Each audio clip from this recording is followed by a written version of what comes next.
ചോദ്യം 1, ഉസ്താദെ, ഇമാം മറ്റുള്ളവർ തുടരാൻ വേണ്ടി കാത്തു നിൽക്കുന്നതിന്റെ വിധി എന്താണ്? സാധാരണ ഉണ്ടാകാറുണ്ടല്ലോ അല്ലേ, നമ്മളൊക്കെ സാധാരണ പള്ളിയിലൊക്കെ നിസ്കരിക്കുന്ന സമയത്ത് ആരെങ്കിലും പിന്നെ ഒന്നുണ്ടാക്കുന്ന ശബ്ദം കേൾക്കുന്നുണ്ട്. അപ്പൊ ഇമാം ചിലപ്പോൾ ഒന്ന് വെയിറ്റ് ചെയ്യും അയാൾ തുടരാൻ വേണ്ടി. അയാളിന് കയറി വന്നിട്ട് ഇമാമിനെ തുടരാൻ വേണ്ടി ചിലപ്പോൾ ഒന്ന് വെയിറ്റ് ചെയ്യും. ഇതിന്റെ വിധി എന്താന്ന് വെച്ചാൽ സുന്നത്താണ്. എപ്പോ സുന്നത്താണത്? അത് റുകൂഇലും അത്തഹിയാത്തിലും വെയിറ്റ് ചെയ്യൽ സുന്നത്താണ്. അത്തഹിയാത്ത് ഓതുന്ന സമയത്തേ ഒന്ന് വെയിറ്റ് ചെയ്യുക. ഇത് പള്ളിയിലേക്ക് പുതുതായിട്ട് ആരെങ്കിലും കടന്നു വരണുണ്ടെങ്കിൽ അവർ തുടരാൻ വേണ്ടി ഒന്ന് വെയിറ്റ് ചെയ്യുക. അവർ വന്നിട്ട് തക്ബീറത്തുൽ ഇഹ്റാം കെട്ടി അങ്ങനെ തുടർന്നതിന് ശേഷം സലാം വിട്ടുക. അതിനു വേണ്ടി ഒന്ന് താമസിക്കുക സുന്നത്താണ്. കാരണം അത്തഹിയാത്തില് ഇമാം അത്തഹിയാത്ത് പോകുന്ന സമയത്ത് തുടർന്നാല് ആ ജമാഅത്ത് അവർക്ക് ആ തുറന്ന ആൾക്ക് കിട്ടുമല്ലോ. അതുപോലെ റുക്കൂഴിൽ വെയിറ്റ് ചെയ്യലും സുന്നത്താണ്. കാരണം റുക്കൂഴ് കിട്ടിയാൽ, ഇമാമിനോട് കൂടി റുക്കൂഴ് കിട്ടിയാൽ ആ റക്അത്ത് മുഴുവൻ കിട്ടി എന്നാണല്ലോ. സഹോദരിമാർക്കൊക്കെ അതറിയാലോ അല്ലെ. ഇമാമിനോട് കൂടെ ഇമാമും മൗമൂമായിട്ട് നിസ്കരിക്കുകയാണ്. അങ്ങനെ ഈ മൗമൂമ് ഇമാമിനോട് കൂടി എപ്പോഴാണ് തുടർന്നത്? റുക്കൂഴിലാണ് തുടർന്നത്. റുക്കൂഴിൽ നിന്ന് ഇമാമ് തല ഉയർത്തുന്നതിന് മുമ്പായി ഇയാൾ വന്നിട്ട് തക്ബീറത്തുൽ ഇഹ്റാം കെട്ടുകയും റുക്കൂഴിലേക്ക് എത്തുകയും ചെയ്തു. എന്നാൽ ആ റക്അത്ത് അവന് ലഭിച്ചു എന്നാണ് മസ്അല. നേരെ മറിച്ച് ഇമാമ് റുക്കൂഴിൽ നിന്ന് തല ഉയർത്തിയതിനു ശേഷമാണ് ഇമാമിനോട് തുടരുന്നത് എങ്കിൽ ആ റക്അത്ത് കിട്ടുകയും ഇല്ല. അപ്പൊ പ്രശ്നമൊന്നുമില്ല. ഇമാം സലാം വിട്ടതിന് ശേഷം ആ റക്അത്ത് കൂടി നിസ്കരിക്കണം എന്ന് മാത്രം. മനസ്സിലായിട്ടുണ്ടാവൂല അല്ലെ? ഇമാമിന്റെ നൃത്തത്തിൽ ഇമാമിനെ തുടർന്ന് എന്നാൽ ആ റക്അത്ത് കിട്ടും. അതിന് പുറമെ ഇനി ഇമാം നൃത്തത്തിൽ നിന്ന് റുക്കൂവിലേക്ക് പോയിരിക്കുന്നു. ആ സമയത്താണ് ഒരാൾ തുടരുന്നത്. എന്നാലും ആ റക്അത്ത് കിട്ടും. എപ്പോൾ? ഇമാമ് റുക്കൂഇൽ നിന്ന് തല ഉയർത്തുന്നതിന്റെ മുമ്പായി ഇയാൾ എന്ത് ചെയ്തു? തക്ബീറത്തുൽ ഇഹ്റാം കെട്ടി റുക്കൂഅ് ചെയ്യണം. തക്ബീറത്തുൽ ഇഹ്റാം കെട്ടി റുക്കൂഇലേക്ക് എത്തണം. എന്നാൽ അതിന് ശേഷമാണ് ഇമാമ് റുക്കൂഇൽ തല ഉയർത്തിയത്. എന്നാൽ ആ റക്അത്ത് കിട്ടും എന്നാണ്. ഇനി റുക്കൂഇൽ തല ഉയർത്തിയതിന് ശേഷമാണ് ഇമാമിനോട് തുടർന്നതെങ്കിൽ ആ റക്അത്ത് കിട്ടുകയില്ല. അപ്പോൾ ഇമാം സലാം കിട്ടിയതിന് ശേഷം ആ റക്അത്ത് കൂടി ഇവൻ നമസ്കരിക്കണം. അതാണ്. ഫാത്തിഹ ഓതൊന്നും വേണ്ട. ഫാത്തിഹ മസ്ബൂഖാണ് ഇയാള്. ഫാത്തിഹ ഓതല് എപ്പോഴേ നിർബന്ധമുള്ളൂ? ഇമാമിനോട് കൂടി നൃത്തത്തിൽ തുടരുകയും എന്നിട്ട് തക്ബീറത്തുൽ ഇഹ്റാം കിട്ടിയ ഉടനെ തന്നെ അയാൾ ഫാത്തിഹ ഓതുകയും ചെയ്യുകയാണെങ്കിൽ ഫാത്തിഹ പൂർത്തിയാക്കാൻ നമുക്ക് സാധിക്കും. എന്നാലേ ഫാത്തിഹ പൂർത്തിയാക്കാൻ നിർബന്ധമുള്ളൂ. അതല്ലെങ്കിൽ തക്ബീർ ഒരാൾ ഇമാമിനോട് കൂടി നൃത്തത്തിലാണ് തുടരുന്നത്. ആ തുടർന്ന ഉടനെ തന്നെ അയാൾ എന്ത് ചെയ്തു? മജ്ജത്തൊന്നും ഓതാതെ ഫാത്തിഹ ഓതി. അങ്ങനെ ഫാത്തിഹ പൗതി എത്തിയപ്പോഴേക്കും അല്ലെങ്കിൽ ഫാത്തിഹ കുറച്ച് ആയത്ത് ഓതിയപ്പോഴേക്കും ഇമാം എന്ത് ചെയ്തു? റുക്കൂഅ് ചെയ്തു നിൽക്കുക. എന്നാൽ പിന്നെ ഫാത്തിഹ അയാൾ പൂർത്തിയാക്കണ്ട, അയാൾക്കും റുക്കൂഇലേക്ക് പോവാം. അയാളുടെ ബാക്കിയുള്ള ഫാത്തിഹ ഇമാമ് ചുമക്കും, ഇമാം ഏറ്റെടുക്കും എന്നാണ്. അതുപോലെ അപ്പൊ നമ്മൾ പറഞ്ഞല്ലോ. അതുപോലെ അത്തഹിയാത്ത്, ഇമാം അത്തഹിയാത്ത് ഓതുകയാണ്. ആ സമയത്താണ് ഒരാൾ തുറന്നത് നിൽക്കുക. എന്നാൽ ആ ജമാഅത്തിന്റെ കൂലി ആ തുറന്ന ആൾക്കും കിട്ടും. അവിടെ റക്അത്തും കിട്ടൂല അല്ലേ? അവസാനത്തെ അത്തഹിയാത്ത് തുറന്നിക്കണമെങ്കിൽ ഇമാം സലാം വിട്ടതിന് ശേഷം ബാക്കിയുള്ള മുഴുവൻ നിസ്കരിക്കണം. എന്നാലും സലാം വിട്ടുന്നതിന്റെ മുമ്പായി ഒരാൾ തുടർന്നാൽ അയാൾക്ക് ജമാഅത്തിന്റെ പ്രതിഫലം ലഭിക്കും. ആദ്യമേ തുറന്ന അത്ര ലഭിക്കൂലെങ്കിലും ആ തുറന്നതിന്റെ സ്ഥിതി അനുസരിച്ച് ലഭിക്കും. പിന്നെ അപ്പൊ ഏതായാലും റുക്കൂഇലും അത്തഹിയാത്തിന്റെ സമയത്തും ഇമാം മറ്റുള്ളവർ തുടരാൻ വേണ്ടി പ്രതീക്ഷിക്കൽ സുന്നത്താണ്. ഇനി ഇമാമിന് മാത്രമല്ല കേട്ടോ, ഒരാൾ ഒറ്റക്ക് നിസ്കരിക്കാൻ നിൽക്കുക. ഒരാൾ ഒറ്റക്ക് നിസ്കരിക്കുകയാണ്. അപ്പൊ ഒരാൾ പള്ളിയിലേക്ക് തന്നെ കടന്നു വരുന്നത് കണ്ടു, അല്ലെങ്കിൽ ഇയാൾ അറിഞ്ഞു. അപ്പൊ എന്നാലും തന്നെ അയാൾ ആണെങ്കിലോ ഇവനെ തുടർന്ന് നിസ്കരിക്കുകയും ചെയ്യും എന്ന് ഇയാൾക്കറിയാം. അപ്പോഴും അയാളെ വെയിറ്റ് ചെയ്യലും അയാൾക്ക് ഒപ്പം തുടരാൻ വേണ്ടി വെയിറ്റ് ചെയ്യലും സുന്നത്താണ്. അപ്പൊ ഇമാമാവട്ടെ ഒറ്റക്ക് നമസ്കരിക്കുന്നവരാവട്ടെ പുതുതായി കടന്നു വരുന്ന ആൾക്ക് തുടരാൻ വേണ്ടി താമസം ചെയ്ത് കൊടുക്കൽ സുന്നത്താവുന്നു റുക്കൂഇലും അത്തഹിയാത്തിലും. ഇത് ഈ സുന്നത്താവൽ എപ്പോഴാണ് ചെണ്ടോ? ഇതൊരു വിവേചനം കാണിക്കാതിരിക്കുമ്പോഴാണ് സുന്നത്ത്. ഇമാം എന്താ, ചില ആളുകൾ പിന്നെ കടന്നു വരുമ്പോ താമസം ചെയ്ത് കൊടുക്കും അവർക്ക് തുടരാൻ വേണ്ടി. ചില ആള് വരുമ്പോ മെയിൻ ചെയ്യൂല, വേണ്ടല്ലോ, അത് പറ്റുകയില്ല. അത് ഹറാമാണെന്ന് അഭിപ്രായമുണ്ട്. ഇതെന്താണ്? പിന്നെ ഒരു വിവേചനമില്ലാതെ ഇവിടെ യുസന്നുലി ഇമാമിന് സുന്നത്താക്കപ്പെടും, വമുൻഫരിദിൻ ഒറ്റക്ക് നിസ്കരിക്കുന്ന ആൾക്കും സുന്നത്താക്കപ്പെടും. ഇന്തിളാറു ദാഖിലി മഹല്ലി സ്വലാത്തി, നമസ്കരിക്കുന്ന സ്ഥലത്തേക്ക് കടന്നു വരുന്ന ആളെ പ്രതീക്ഷിക്കൽ, ആൾക്ക് താമസം ചെയ്തു കൊടുക്കൽ സുന്നത്താക്കപ്പെടും. നമസ്കരിക്കുന്ന സ്ഥലത്തേക്ക് പ്രവേശിക്കുന്ന ആൾക്ക് താമസം ചെയ്തു കൊടുക്കൽ സുന്നത്താക്കപ്പെടും.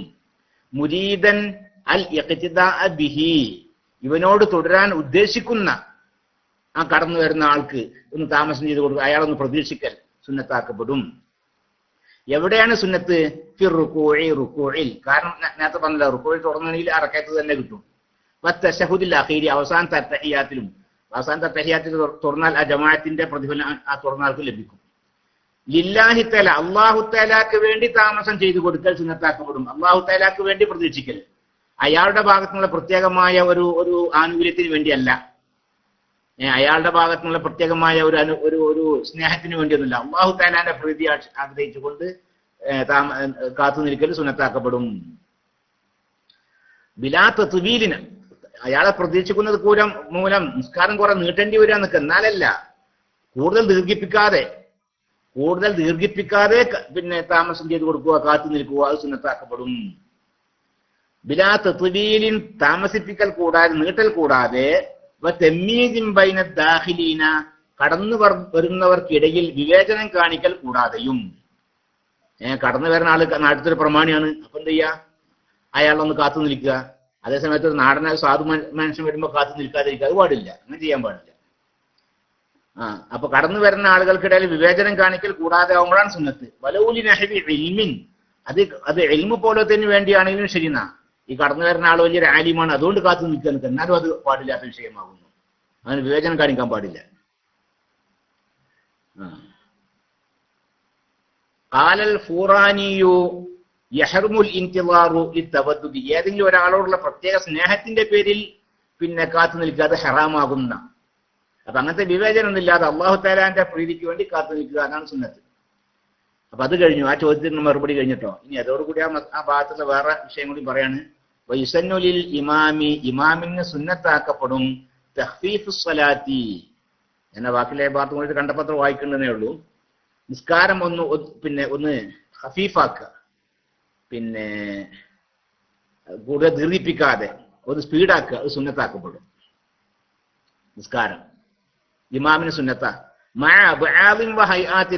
സുന്നത്തും ഹൈആത്ത് സുന്നത്തൊക്കെ പ്രവർത്തിക്കുന്നതിനോട് കൂടെ ഇമാമ് എന്ത് വേണം, ഹൈആത്ത് സുന്നത്തും അബാഅത്ത് സുന്നത്തൊക്കെ എടുക്കണം. അതോടുകൂടി ദീർഘിപ്പിക്കാതെ പിന്നെ ഒന്ന് തഖ്ഫീഫാക്കുക, അത് പിന്നെ ഒന്ന് നേർമപ്പെടുത്തുക നിസ്കാരം, അത് സുന്നത്താ.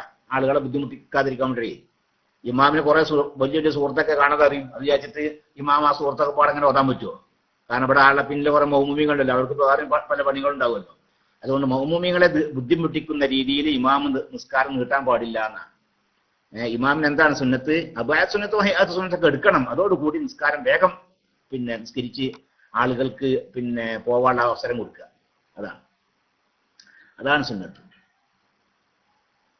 പിന്നെ അതേ സമയത്ത് ചില ഇമാം എത്ര നീട്ടിയാൽ ഇല്ലാ ഇൻ റളിയ ബിതദ്വീലിഹി മഹ്സൂറുന, പള്ളിയിൽ പ്രത്യേകമായ ആളുകൾ മാത്രമേ വരുള്ളൂ. ധാരാളം ആളുകൾ ഇങ്ങനെ വരുന്ന പള്ളിയൊന്നുമല്ല, നിശ്ചിത ആളുകളാണ് സാധാരണ ആ പള്ളിയിലേക്ക് വരുന്നത്. അവർക്കാണെങ്കിലോ ഇമാം എത്ര നീട്ടിയാലും യാതൊരു കുഴപ്പമില്ല എന്ന് ഇയാൾക്ക് അറിയും നിൽക്കുക, ഞാൻ നീട്ടുന്നതിനെ കൊണ്ട് വിരോധവുമില്ല. അസ്സലാമു അലൈക്കും. വലൈക്കും അസ്സലാം വറഹ്മത്തുള്ളാഹി. ചെരിപ്പ് ആദ്യം ഏത് കാലിൽ ധരിക്കണം? ആദ്യം അഴിക്കേണ്ടത് ഏതാണ് ആ ചോദ്യം. ചെരുപ്പ് ഏത് കാലാണ് ആദ്യം ധരിക്കേണ്ടത്, ഏത് കാലിനാണ് ആദ്യം ഊരേണ്ടത് എന്നാണ്. അതറിയാലല്ലേ? ചെരുപ്പ് ധരിക്കുമ്പോൾ ആദ്യം ധരിക്കേണ്ടത് വലത്തെ ചെരുപ്പാണ്. വലത്തെ കാലിന്റെ ചെരുപ്പോട് ധരിക്കാനാണ് സുന്നത്ത്. ഊരുമ്പോൾ അവസാനം പിന്നെ വലത്തേത് ഊരലാണ് സുന്നത്ത്. ഇടുമ്പോൾ ചെരുപ്പ് ധരിക്കുമ്പോൾ ആദ്യം വലത്തെ കാലിന്റെ ചെരുപ്പ് ധരിക്കുക, എന്നിട്ട് ഇടത്തെ കാലിന്റെ ചെരുപ്പ് ധരിക്കുക. ചെരുപ്പ് ഊരുമ്പോഴോ ആദ്യം ഇടത്തെ കാലിൻ്റെത് ഊരുക, അവസാനം വലത്തെ കാലിൻ്റെത് ഊരുക. ഇതാണ് സുന്നത്ത്. നബി സല്ലല്ലാഹു അലൈഹി വസല്ലം തങ്ങൾ എല്ലാ വിഷയങ്ങളിലും വലത്തേതിനെ മുന്തിച്ചിരുന്ന. ആയിഷ റളിയല്ലാഹു അൻഹാ ഖാലത്ത് കാന റസൂലുള്ളാഹി സ്വല്ലല്ലാഹു അലൈഹി വസല്ലം, റസൂലുള്ളാഹിയായിരുന്നു യുഹിബ്ബു തയമ്മുന, വലത്തേതിനെ മുന്തിക്കൽ തൃപ്തിപ്പെട്ടിരുന്നു റസൂലുള്ളാഹി. ഫീ കുല്ലി ഷൈഇൻ, എല്ലാ കാര്യങ്ങളിലും വലത്തേനെ മുന്തിക്കൽ. ഫി തഹൂരിഹി റസൂലുള്ളാഹിന്റെ ശുദ്ധിയാക്കുന്ന വിഷയത്തിൽ ആദ്യം വലത്തെ കൈ കഴുകും, പിന്നെ ഇടത്തെ കൈ കഴുകും. അങ്ങനെ അങ്ങനെ തുഹൂറിലാവട്ടെ, അതുപോലെ കുളിക്കുമ്പോൾ ആദ്യം വലഭാഗം കഴുകും, എന്നിട്ട് ഇടഭാഗം കഴുകും. അങ്ങനെ വഫി തറജുലിഹി റസൂലുള്ള മുടി ചീകുമ്പോഴും അങ്ങനത്തെ ആദ്യം വലത്തെ ഭാഗം ആദ്യം ചീകും, എന്നിട്ട് ഇടത്തെ ഭാഗം ചീകും. വഫി തനഉലിഹി റസൂലുള്ള ചെരുപ്പ് ധരിക്കുമ്പോഴും അങ്ങനെ തന്നെ ആദ്യം വലത്തെ ചെരുപ്പ് ധരിക്കും, പിന്നെ ഇടത്തെ ചെരുപ്പ് ധരിക്കും. ഇങ്ങനെ വലത്തേതിനെ മുന്തിക്കൽ റസൂലുള്ള തൃപ്തിപ്പെട്ടിരുന്നു. ഇത് പറയുമ്പോൾ എന്റെ പ്രിയപ്പെട്ട സഹോദരിമാരോട് പ്രത്യേകം പറയാനുള്ളത്, ക്ലാസ് റൂമിൽ പല പ്രാവശ്യം നമ്മൾ പറഞ്ഞതാണ്, അതിന്റെ പുറമെ ഇവിടെ സന്നിഹിതരായ എന്റെ പ്രിയപ്പെട്ട സഹോദരിമാരോട് പറയാനുള്ളത്, നിങ്ങൾ ഈ കാര്യം പ്രത്യേകമായി ശ്രദ്ധിക്കണം. ഒരു മഹാൻ ഉണ്ടായിരുന്നു, അദ്ദേഹം പണ്ടൊന്നും എനിക്കറിയില്ല, ഒരു പാകിസ്ഥാനി ആയ ഒരാളാണ്. അദ്ദേഹം വലിയ പണ്ഡിതനും വലിയ ഷെയ്ഖൊക്കെ ആയ ഒരാളാണ്. അദ്ദേഹത്തിന്റെ ഒരു മുരീദ്, ഒരു വയസ്സനായ ആളാണ്. അദ്ദേഹം ഒരിക്കൽ പറഞ്ഞിട്ടുണ്ട്, അദ്ദേഹത്തിന് എപ്പോഴും ഈ ഷെയ്ഖിന്റെ എഴുത്തുകൾ വരും. ഇന്നത്തെ മാതിരി തന്നെ ഫോൺ സൗകര്യം മറ്റൊന്നുമില്ല. ഇപ്പൊ അന്ന് ലാൻഡ് ഫോൺ ആവട്ടെ, അതിൽ മൊബൈൽ ഫോണൊക്കെ ഒന്നുമില്ല. ലാൻഡ് ഫോൺ വളരെ അപൂർവമായിട്ടൊക്കെ ഉണ്ടായിരുന്നു. വളരെ ചുരുക്കം സ്ഥലങ്ങളിൽ മൊബൈൽ തീരെ ഉണ്ടായിരുന്നില്ല. അങ്ങനത്തെ കാലത്തെ ഒരു സംഭവം ഞാൻ ഈ പറഞ്ഞത്. അപ്പൊ ഇടക്കൊക്കെയും ഷെയ്ഖ് മുരീദും തമ്മിൽ അങ്ങോട്ടും കത്തടപാടൊക്കെ നടക്കും. ഷെയ്ഖ് മുരീദിന് കത്തയക്കുമ്പോൾ ഓരോ ഉപദേശം ഉണ്ടാവും, ഓരോ കത്തിലും വേറെ വേറെ ഉപദേശം ഉണ്ടാകുക. എന്നാൽ എല്ലാ കത്തിലും ഉണ്ടായിരുന്ന ഒരു ഉപദേശം, നീ ഭക്ഷണം കഴിക്കലും ഇടത്തെ കൈകൊണ്ടാവരുത് എന്നായിരുന്നു. ഭക്ഷണം കഴിക്കലും വെള്ളം കുടിക്കലൊന്നും ഇടത്തെ കൈകൊണ്ടാവരുത്. ഇത് എല്ലാ കത്തിലും ഉണ്ടാവുന്ന. ഈ കത്തിലുള്ള ഉപദേശമല്ല അടുത്ത കത്തിലുള്ള ഉപദേശമല്ല പിന്നത്തെ കത്തില്. പക്ഷെ എല്ലാ കത്തിലും ഇതുണ്ടാവുന്ന. ഏത്? നീ വലത്തെ കൈകൊണ്ട് ഭക്ഷണം കഴിക്കുകയോ വെള്ളം കുടിക്കുകയോ ചെയ്യരുത്. ബഹുമാനപ്പെട്ട അത്തിപ്പറ്റ ഉസ്താദ് അല്ലെ, അത്തിപ്പറ്റ ഉസ്താദിന്റെ കൂടെ നമ്മൾ കുറെ കാലം കഴിഞ്ഞതാണല്ലോ നമ്മളൊക്കെ പല ആളുകളും. അത്തിപ്പറ്റ ഉസ്താദ് വളരെ ശ്രദ്ധിക്കുന്ന ഒരു വിഷയം, ആരെങ്കിലും ആൾ ഇടത്തെ കൈകൊണ്ട് വെള്ളം കുടിക്കാണ്ട് അപ്പൊ ഉസ്താദ് ഉണർത്തും. അള്ളാഹു റസൂലിനും വല്ലാത്ത ദേഷ്യമുള്ള വിഷയമായിരുന്നു. അപ്പൊ എന്റെ പ്രിയപ്പെട്ട സഹോദരി, സാധാരണ നമ്മളുടെ ഇപ്പോ ഈ വലത്തെ കൈ കൊണ്ട് ഭക്ഷണമൊക്കെ കഴിക്കും, പിന്നെ വെള്ളം കുടിക്കൽ ഇടത്തെ കൈ കൊണ്ടാണ് ഒരു പരിപാടി ഉണ്ട് അല്ലേ. ഇടത്തെ കൈ കൊണ്ട് വെള്ളം കുടി, ഗ്ലാസുമ്മ വറ്റൊക്കെ ആവാതിരിക്കാൻ എന്താണോ എന്താ. അപ്പൊ ഗ്ലാസും മറ്റേ നമ്മൾ ഭക്ഷണം കഴിക്കണ ഒരു പ്ലേറ്റിലായിരിക്കും, ആ പ്ലേറ്റിൽ പിന്നെ വറ്റക്കാവൂലേ, എന്നിട്ട് ആ പ്ലേറ്റ് നമ്മൾ കഴുകണില്ല. അതുപോലെ തന്നെ ഗ്ലാസുമ്മലായാലും അങ്ങനെ ഗ്ലാസ് കഴുകണം, അത്രയല്ലേ ഉള്ളൂ. ഇവിടെ നമ്മുടെ വിഷയം അതൊന്നുമല്ലേ. ഇവിടെ ആർക്കെങ്കിലും എന്തെങ്കിലും പിന്നെ തോന്നുന്നുണ്ടോ? അതല്ല നമ്മുടെ വിഷയം. അള്ളാഹുവിന്റെ റസൂൽ എന്താ പറഞ്ഞത് അത് നടപ്പിലാക്കുക. റസൂൽ നടപ്പിലാക്കുന്ന വിഷയത്തിൽ ഇനി ലോകം ഒന്നാകെ എതിർത്താലും നമുക്കൊരു വിഷയമല്ല അത്. ഞാൻ ഇന്ത്യൻ പ്രധാനമന്ത്രി എതിർത്താലും വേണ്ടില്ല, ഐക്യരാഷ്ട്രസഭ എതിർത്താലും വേണ്ടില്ല, ഇനി ഭർത്താവ് എതിർത്താലും വേണ്ടില്ല, സ്വന്തം പിതാവ് എതിർത്താലും വേണ്ടില്ല, അതൊന്നും അവിടെ വിഷയമല്ല. ഇവിടെ അല്ലെ അള്ളാഹിന്റെ റസൂല് നമ്മളൊരു കാര്യം പറഞ്ഞാൽ അപ്പൊ അതാണ് നമ്മളിവിടെ നടപ്പിലാക്കേണ്ടത്. അപ്പൊ അതാണ്. അപ്പൊ ഭക്ഷണം കഴിക്കുക, വെള്ളം കുടിക്കുക ഒക്കെ വലത്തെ കൈ കൊണ്ടാവുക. അത് പ്രത്യേകമായി ശ്രദ്ധിക്കണം എന്ന് ഈ അറിയിക്കുകയാണ്. അപ്പൊ ചെരുപ്പ് ധരിക്കുമ്പോൾ വലത്തെ കാലിന്റെ ചെരുപ്പ് ആദ്യം ഇടുക. ഊരുന്ന സമയത്ത് ആദ്യം ഇടത്തെ കാല് ഊരുക, എന്നിട്ട് പിന്നെ വലത്തെ കാല്. അപ്പൊ വീട്ടിൽ നിന്ന് പുറപ്പെടുമ്പോഴോന്നല്ലേ, വീട്ടിൽ നിന്ന് പുറത്തിറങ്ങുമ്പോ ഏത് കാലാണ് ആദ്യം എടുത്ത് വെക്കേണ്ടത്? വീട്ടിൽ നിന്ന് നമ്മൾ പുറത്തിറങ്ങുക, ഹജ്ജിന് പോവുകയാണ്. നമ്മൾ ഹജ്ജിനാ പോണത്, വേറെ എടുക്കുന്നല്ല, ഹജ്ജിനാണ് നമ്മൾ പോണത്. ഏത് കാലാണ് നമ്മൾ ആദ്യം വീട്ടിൽ നിന്ന് പുറത്തെടുത്ത് വെക്കേണ്ടത്? ഇടത്തേതാണ്. ഇടത്തെ കാലാണ് ഹജ്ജിന് നല്ലട്ടെ. ഏത് വിഷയത്തിന് വേണ്ടിയാണെങ്കിലും ശരി, വീട്ടിൽ നിന്ന് പുറത്തിറങ്ങുമ്പോൾ വലത്തെ കാല ആദ്യം പുറത്തേക്ക് എടുത്ത് വെക്കുക. എന്നിട്ട് ഇടത്തെ കാല ആദ്യം പുറത്തേക്ക് എടുത്ത് വെക്കുക, പിന്നീട് വലത്തെ കാല്. അങ്ങനെയാണ്. വീട്ടിലേക്ക് കടക്കുമ്പോൾ ആദ്യം വലത്തെ കാലിനെ മുന്തിക്കുക, ആദ്യം വലത്തെ കാല് എടുത്ത് വെക്കുക, പിന്നെ ഇടത്തെ കാല്. ആ വീട്ടിൽ നിന്ന് പുറത്തിറങ്ങുമ്പോൾ അത് ഹജ്ജിന് പോവുകയാണെങ്കിലും ശരി, ഇടത്തെ കാലാണ് ആദ്യം മുന്തിക്കേണ്ടത്. വീട്ടിലേക്ക് കടക്കുമ്പോൾ വലത്തെ കാലുമാണ് ആദ്യം മുന്തിക്കേണ്ടത്. അപ്പൊ കാരണം എന്താണ്? ഹജ്ജിന് പോകുമ്പോഴാണ്. ഹജ്ജിന് പോകുമ്പോഴും അങ്ങനെ തന്നെ വേണ്ടത്. ഇവിടെ നമ്മുടെ വീട്ടിൽ നിന്ന് നേരെ മക്കത്തുകല്ലല്ലേ കാലെടുത്ത് വെക്കണത് അല്ലേ. വീട്ടിൽ നിന്ന് പിന്നെ വീടിന്റെ പുറം കൂടി ആയാൽ ഏറ്റവും അഫ്ളൽ വീടിന്റെ അകത്തിനാണ്. വീടിന്റെ അകവും വീടിന്റെ പുറവും ആകുമ്പോൾ ഏറ്റവും ശ്രേഷ്ഠത വീടിന്റെ അകത്തിനാണ്. അപ്പോൾ അകത്തേക്ക് കടക്കുമ്പോൾ വലത്തേതിനെ മുന്തിക്കുക, അകത്തുനിന്ന് പുറത്തേക്ക് കടക്കുമ്പോൾ ഇടത്തതിനെയും മുന്തിക്കുക. അതാണ് വേണ്ടത്. അപ്പൊ ഇവിടെ ചോദ്യതല്ല. ചെരുപ്പ് ധരിക്കുമ്പോ ആദ്യം വലത്തെ ചെരുപ്പ് ധരിക്കലാണ് സുന്നത്ത് അല്ലേ. വീട്ടിൽ പുറത്തിറങ്ങുമ്പോഴോ ആദ്യം ഇടത്തെ കാലം മുന്തിക്കലാണ് സുന്നത്ത്. അപ്പൊ എന്താ രണ്ടും കൂടി എങ്ങനെ ആകുക? രണ്ടും കൂടി എങ്ങനെ നടക്കുക അല്ലേ? വലത്തെ കാലിന്റെ ചെരുപ്പ് ആദ്യം ധരിക്കണ്ടേ, ഇടത്തെ കാലാണ് ആദ്യം വീട്ടിൽ നിന്ന് പുറത്തിറങ്ങുമ്പോൾ മുന്തിക്കേണ്ടതെന്നും. അപ്പൊ അവിടെ എന്താ ചെയ്യാ? അതിന് ചെയ്യേണ്ട പണി ഇടത്തെ കാല് കൊണ്ട് വലത്തെ കാല് ആദ്യം മുന്തിക്കുക. എന്നിട്ട് ഇടത്തെ കാലിന്റെ ആ ചെരുപ്പിന്റെ മേലെ ഇങ്ങനെ കയറി നിൽക്കുക. അത് ധരിക്കാതെ ആ ചെരുപ്പിന്റെ മേലെ ഇങ്ങനെ കയറി നിൽക്കുക. എന്നിട്ട് വലത്തെ കാലിന്റെ ചെരുപ്പ് ധരിച്ചതിന് ശേഷം പിന്നെ ഇടത്തെ കാലിന്റെ ചെരുപ്പ് ധരിക്കുക. അതല്ലെങ്കിൽ ഇടത്തെ കാലം മുന്തിച്ചിട്ടോ ഷൂ ഒക്കെ ആണെങ്കിലോ അതിനെ പറ്റിക്കൊള്ളുന്നില്ല അല്ലേ? ഷൂ ഒക്കെ ആണെങ്കിൽ അങ്ങനെ പറ്റിക്കൊള്ളുന്നില്ല. അപ്പൊ ഇടത്തെ കാല് പിന്നെ ഇറങ്ങി നിൽക്കുക. ഇടത്തെ കാലം മുന്തിച്ചുകൊണ്ടാണ് ഇറങ്ങി നിൽക്കുക. ഇറങ്ങി നിന്നതിന് ശേഷം പിന്നെ ചെരുപ്പ് ധരിക്കുക, ഷൂ ധരിക്കുക, വലത്തെ കാല് ആദ്യം ധരിക്കുക, പിന്നെ ഇടത്തെ കാല് ധരിക്കുക. അങ്ങനെ ചെയ്യാം. ഏതെങ്കിലും രീതിയിൽ വീട്ടിൽ നിന്ന് പുറപ്പെടുമ്പോൾ ഇടത്തെ കാല ആദ്യം മുന്തിക്കണം. ചെരുപ്പ് ധരിക്കുമ്പോൾ വലത്തെ കാല ആദ്യം മുന്തിക്കണം. അത് ഏത് രീതിയായാലും ശരി, അത് സഹോദരിമാരും സഹോദരന്മാരൊക്കെ ശ്രദ്ധിക്കണമെന്ന് ആവശ്യപ്പെടുകയാണ്. അങ്ങനൊക്കെ ചെയ്യണം നമ്മളെ. അങ്ങനത്തെ സുന്നത്തൊക്കെ എടുത്ത് അതിനൊക്കെയല്ല നമ്മൾ ഇങ്ങനെ ഇതൊക്കെ പഠിക്കണത്. അങ്ങനെയുള്ള എല്ലാ സുന്നത്തുകളും എടുത്ത് അള്ളാഹുവിന്റെയും അള്ളാഹിന്റെ റസൂലിന്റെയും പ്രീതി കരസ്ഥമാക്കുക. അതുകൊണ്ടൊക്കെ രക്ഷ ഉണ്ടാവുള്ളൂ. ഇത് കാലാകാലമുള്ള ഒരു ജീവിതത്തിന് വേണ്ടിയുള്ള തയ്യാറെടുപ്പാണല്ലോ നമ്മള്. കാലാകാലമുള്ള ജീവിതം, ആ ജീവിതം സുഖമാക്കാനുള്ള അധ്വാനമാണ്. അപ്പൊ ആ ജീവിതം സുഖമാക്കാൻ എന്തെല്ലാം സവാബുകൾ, എന്തെല്ലാം കൂടി കിട്ടേണ്ട കാര്യങ്ങൾ ഉണ്ടാവും, അതൊക്കെ നമ്മൾ ചെയ്യണം. ധാരാളം തെറ്റുകളുണ്ട് സംഭവിക്കുന്നുണ്ട് നമ്മുടെ അടുക്കൽ നിന്ന് അല്ലേ? ധാരാളം തെറ്റുകളുണ്ട്. അപ്പൊ ആ തെറ്റുകളൊക്കെ അള്ളാഹുവിനെ പൊറുക്കണം, അതിന് തൗബ ചെയ്യണം. അതിന് പുറമെ നമ്മുടെ മീസാനിൽ ഹസനാത്തിന്റെ ഭാഗത്തിന് ഭാരം നൽകണം. അതിന് എന്തൊക്കെ കൂലുള്ള കാര്യങ്ങളുണ്ടോ അതൊക്കെ ചെയ്യുക, പരമാവധി ചെയ്യുക. അപ്പൊ അങ്ങനത്തെ ഓരോ വിഷയങ്ങളാണ് ഇപ്പൊ അതൊക്കെ. ഇനി ബാത്റൂമിൽ കടക്കുമ്പോൾ ആ പ്രശ്നം ഉണ്ടല്ലോ അല്ലേ? ബാത്റൂമിലേക്ക് കടക്കുമ്പോൾ ഇടത്തേക്കാലം മുന്തിക്കലാണ് സുന്നത്ത്. ബാത്റൂമിൽ ചെരുപ്പ് ധരിക്കലും സുന്നത്താ അല്ലേ? ആ ബാത്റൂമിൽ ഉണ്ടാവും ചെരുപ്പ്. ബാത്റൂമിൽ കടക്കുമ്പോ വലത്തേക്കാലം മുന്തിക്കണം. ചെരുപ്പാണെങ്കിലും വലത്തേക്കാലിന്റെ ചെരുപ്പ് ആദ്യം ഇടും വേണം. എങ്ങനെ കണ്ടുകൂടി? അതിന് ഈ പണി തന്നെ പണി. ആദ്യം എന്ത് ചെയ്യാ? ബാത്റൂമിൽ കടക്കുമ്പോൾ ഇടത്തേക്കാലം എടുത്ത് വെക്കുക. എന്നിട്ട് ആ ഇടത്തേക്കാലിന്റെ ചെരുപ്പിന്റെ മേലെ അവിടെ കയറി നിൽക്കുക. എന്നിട്ട് വലത്തേക്കാലിന്റെ ചെരുപ്പ് ധരിച്ചതിന് ശേഷം പിന്നെ ഇടത്തേക്കാലിന്റെ ചെരുപ്പ് ധരിക്കുക. അങ്ങനെ ചെയ്യന്നെ. കുറച്ചൊക്കെ മെനക്കെടേണ്ടി വരുവേ, കുറച്ചൊക്കെ മെനക്കെടണം. എന്നാൽ ഇതൊക്കെ വളരെ പ്രയാസം ഇല്ലാതെ ചെയ്യാൻ പറ്റുന്ന കാര്യവുമാണ്. സവാബാണല്ലോ, ഇതിനൊക്കെ കൂലിയാണല്ലോ, വലിയ കൂലിയുമാണ്. ആ കൂലി ലഭിക്കാൻ വല്ലതും പ്രത്യേകമായി നമ്മളൊന്നും ചെയ്യേണ്ടതില്ല, ഒന്നും ചെയ്യേണ്ടതില്ല. നമ്മൾ സാധാരണ ചെയ്യുന്നത് ഈ രീതിയിൽ ചെയ്താൽ മതി. അപ്പോ മറ്റൊരു ചോദ്യം. അസ്സലാമു അലൈക്കും. വലൈക്കും അസ്സലാം വറഹ്മത്തുള്ളാഹി. ഭാര്യയുടെ ആദ്യ വിവാഹത്തിലുള്ള കുട്ടിയെ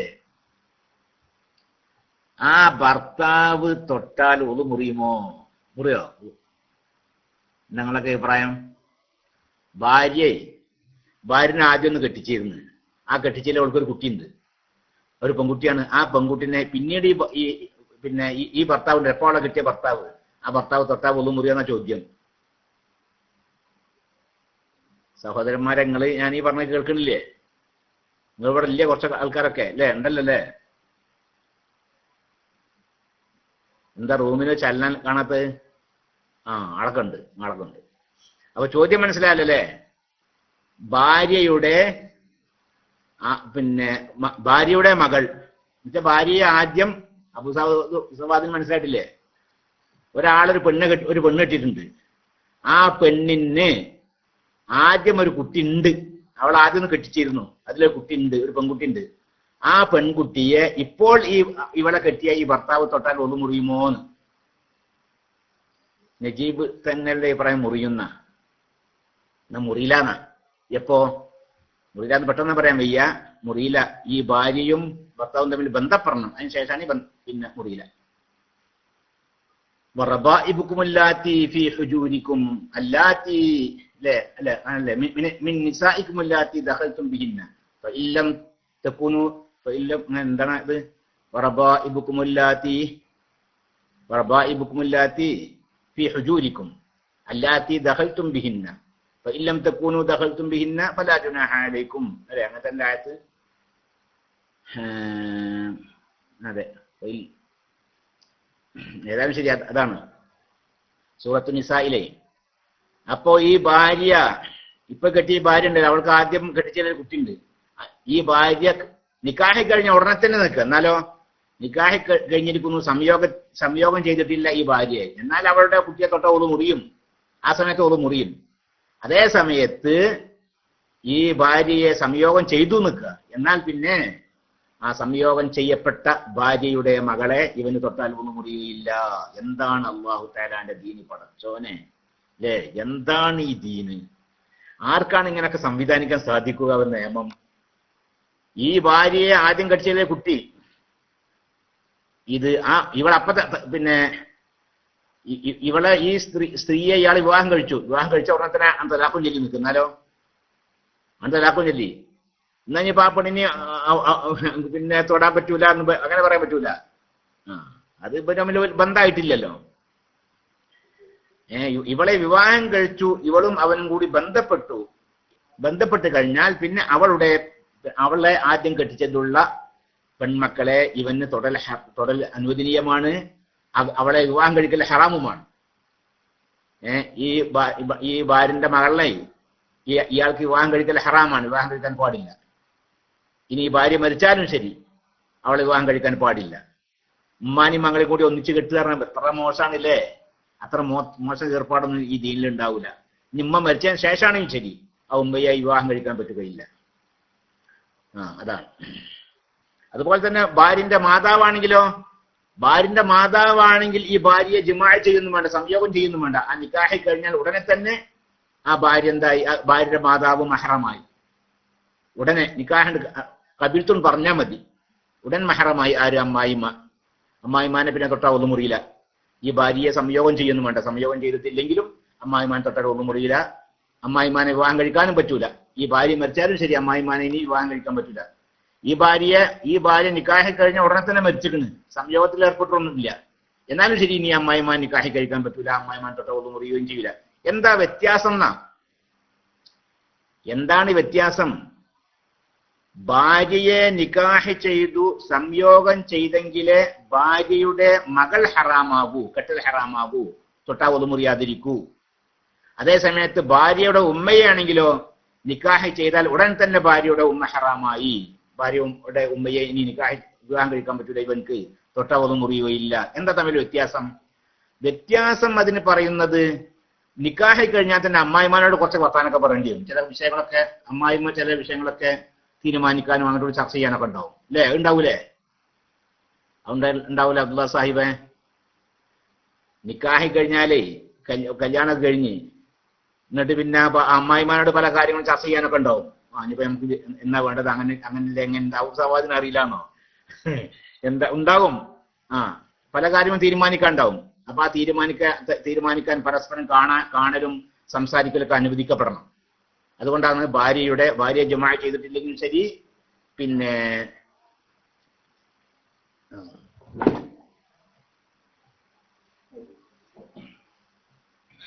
ഭാര്യയെ ജുമാ ചെയ്തിട്ടില്ലെങ്കിലും ശരി അമ്മായിമാനോട് സംസാരിക്കാം, അമ്മായിമാനെ തൊടാം, ഇനി അമ്മായിമാനെ കെട്ടാൻ പാടില്ല എന്നൊക്കെ നിയമം അതുകൊണ്ടാണ്. അതേസമയത്ത് ഈ മകളോട് അപ്പൊ തന്നെ എന്തെങ്കിലും സംസാരിക്കേണ്ട വിഷയങ്ങളും കൂടിയാലോചിക്കേണ്ട വിഷയമൊന്നും ഉണ്ടാവൂല. അപ്പൊ അതുകൊണ്ട് തന്നെ മകളും ഇവനും തമ്മിൽ ബന്ധം വേണമെങ്കിൽ ഈ ഉമ്മാനെ പിന്നെന്ത് വേണം? ഉമ്മയും ഈ പുതിയ ആളും കൂടി ബന്ധപ്പെടുക വേണം, എന്നാലേ ഹറാമാവുകയുള്ളൂ. അപ്പോ അത് അതെ, പാല് കൊണ്ടുവരാനൊക്കെ ഉണ്ടാവില്ല അമ്മായിമാക്കില്ലേ? അത് ചെയ്യാ. എന്താണ് അല്ലാഹു തആലാന്റെ നിയമം? ജിമാ ചെയ്യപ്പെട്ട ഭാര്യയുടെ മകൾ ഇവന്റെ മേൽ ഹറാമാകും, അവളെ കെട്ടാൻ പറ്റൂല. അങ്ങനെയുണ്ട് കേട്ടോ. അത് ഇനി എത്ര കീഴ്പോട്ട് പോവട്ടെ, ഭാര്യയുടെ മകളെ തൊട്ടാ ഒന്നുമുറിയില്ല എന്ന് മാത്രമല്ല, ഭാര്യയുടെ മകളെ അതിന്റെ മകളെ ഇവൊന്നും തൊട്ടാ ഒന്നുമുറിയില്ല. അതറിയില്ലേ? ഇവനൊരു പെണ്ണ് കെട്ടി, ആ പെണ്ണിനെ ആദ്യം കെട്ടിച്ചിട്ടുണ്ട്, ആ കെട്ടിച്ചതിൽ പെൺകുട്ടിയുണ്ട്, ആ പെൺകുട്ടിക്ക് വേറെ പെൺകുട്ടികളുണ്ട് നിൽക്കുക, അവർക്ക് വേറെ പെൺകുട്ടികളുണ്ട്, അവരൊന്നും തൊട്ടാ ഒന്നും മുറിയില്ല. അതാണ് വൈൻ സഫലത്ത്. അത് എത്ര കീഴ്പോട്ട് പോട്ടെ, അവരൊന്നും തൊട്ടാ ഒന്നും മുറിയില്ല. لقوله تعالى وربائبكم اللاتي في حدودكم من نسائكم اللاتي دخلتم بهن. അങ്ങനെയാണ്. فإن لم تكونوا دخلتم بهن فلا جناح. അങ്ങനെ ആയല്ലേ? ഇനി فإن لم يدخل بها, ഈ ഭാര്യയെ അവൻ ജിമാഅ് ചെയ്തിട്ടില്ല എങ്കിൽ ലം തഹ്റും ബിൻതുഹാ, അവളുടെ മകൾ ഇവന്റെ മേൽ ഹറാമാവുകയില്ല. അവളുടെ മകളെ ഇവന് കെട്ടാം, അവളെ തൊട്ടാൽ മുറിയും. ബിഖിലാഫി ഉമ്മിഹ, ഭാര്യന്റെ ഉമ്മാക്കെതിരെ ആയിട്ട്, ഉമ്മാനെ വേണ്ട, ഇവളെ ജിമാഅ് ചെയ്തിട്ടില്ലെങ്കിലും ഉമ്മാനെ കെട്ടാൻ, പിന്നെ വിവാഹം കഴിക്കാൻ പറ്റൂല, ഉമ്മ തൊട്ടാൽ മുറിയുകയും ചെയ്യൂല. പിന്നെ അതിന് കാരണം എന്താ? വൽ ഫർഖു, വ്യത്യാസം, അന്ന റജുല, ഒരു മനുഷ്യൻ, യുബ്തല ആദത്തൻ ബിമുകാലമത്തി ഉമ്മിഹ, ഒരു മനുഷ്യന് ഭാര്യയുടെ ഉമ്മയോട് സംസാരിക്കേണ്ടിയൊക്കെ വരും. അഖദി, നിക്കാഹ് കഴിഞ്ഞ ഉടനെ, ഈ തെർത്തീബി ഉമൂരിഹി, ചില കാര്യങ്ങളൊക്കെ ശരിയാക്കാനൊക്കെ ഉണ്ടാവും, അങ്ങോട്ടും പറഞ്ഞ് ശരിയാക്കാൻ മറ്റൊക്കെ ഉണ്ടാവും. അപ്പൊ ഉമ്മാനോടൊക്കെ സംസാരിക്കേണ്ടി വരും. അതേ സമയത്ത് ബിഖിലാഫി ബിൻതിഹ, മകളോട് അങ്ങനെ സംസാരിക്കേണ്ട ആവശ്യം വരുമല്ലോ. അതുകൊണ്ടാണ് അങ്ങനെ. അതിനു പുറമെ മറ്റൊരു വിഷയം കൂടി ഉണ്ട് കേട്ടോ. പിന്നെ ഇനി ആ ഭാര്യയുടെ സ്വന്തം മകള് മാത്രമല്ല ഇവന് ഹറാമാവുക ജിമാഅ് ചെയ്താൽ, പിന്നെ മുലകൊടി ബന്ധത്തിലുള്ള മകളുടെ നിൽക്കുന്നാലും അവളും ഇവന് മഹ്റം തന്നെയാണ്. ഈ ഭാര്യയെ വേറെ പെൺകുട്ടിക്ക് മുല കൊടുത്തിക്കണ്. അപ്പൊ മുലകൊടി ബന്ധത്തിൽ ഉള്ള മകളുണ്ട്. ആ മകളെയും ഇവനെ കെട്ടിയ ആൾക്ക് പിന്നെ തൊട്ടാൽ ഉളുമുറിയുകയില്ല, അവളെ വിവാഹം കഴിക്കാനും പറ്റുകയില്ല സംയോഗം കഴിഞ്ഞാൽ. പിന്നെ പെങ്ങളുടെ മകളോ, ആരെ പെങ്ങളുടെ, ഒരു വ്യക്തിയുടെ പെങ്ങളുടെ മകളെ, ഒരാളെ പെങ്ങളുടെ മകളോ, ആ പെങ്ങളുടെ മകളെ തൊട്ടാവുന്ന മുറിയില്ലോ. അബൂസവാദ് ഏത് മകളെ ഉദ്ദേശിക്കുന്നത്? അബൂസവാദിന്റെ പെങ്ങളുടെ മകളാണ് ധരിക്കുക. അബൂസവാദിനെ പെങ്ങളെ തൊട്ടാൽ മുറിയില്ല, പെങ്ങളുടെ മകളെ തൊട്ടാലും മുറിയില്ല, അവരുടെ മകളെ തൊട്ടാലും മുറിയില്ല, അതിന്റെ മകളെ തൊട്ടാലും മുറിയില്ല, അങ്ങനെ എത്ര പോയാലും മുറിയില്ല. പിന്നെ മുലകുടി ബന്ധത്തിലുള്ള സഹോദരിയുടെ അനിയത്തി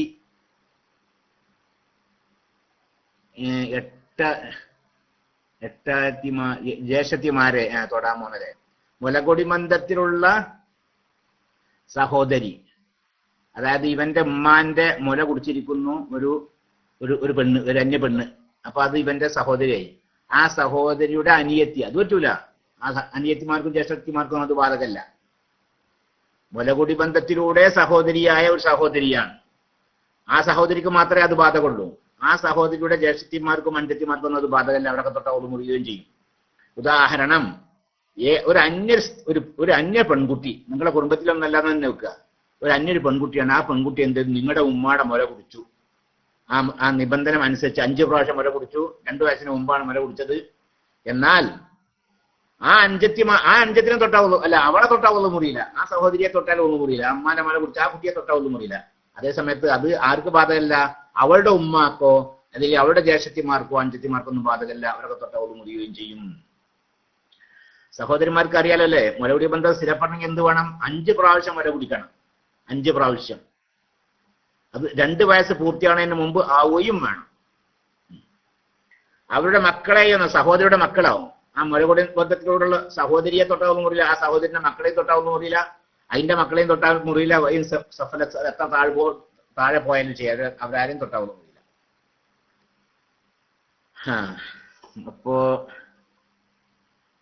അപ്പോ 2 വയസ്സ്, അത് അറബി വർഷം തന്നെ ഹിജറ വർഷം ആയിട്ട് കണക്കാക്കിയിട്ട് 2 വയസ്സ് കുട്ടി പൂർത്തിയാണതിന് മുമ്പായിരിക്കണം മുല കുടിക്കേണ്ടത്.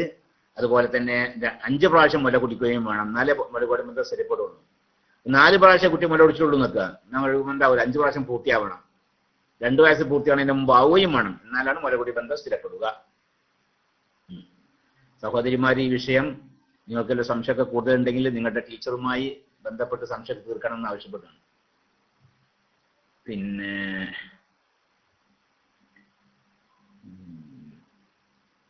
വേറെ ചോദ്യം, ഉസ്താദേ, ഉംറ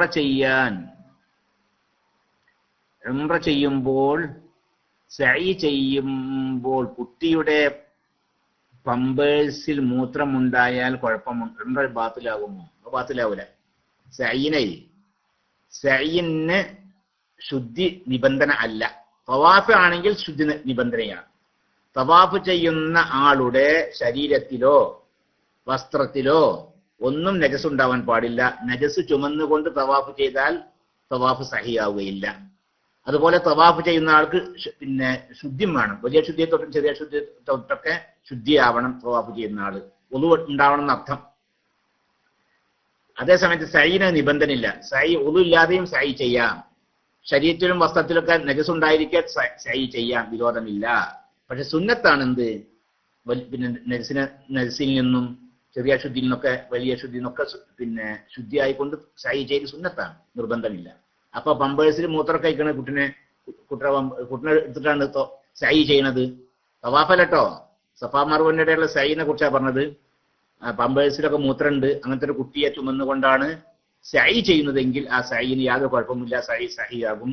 അതേസമയം തവാഫ് ആണെങ്കിൽ തവാഫ് സഹിയാവുകയില്ല. പിന്നെ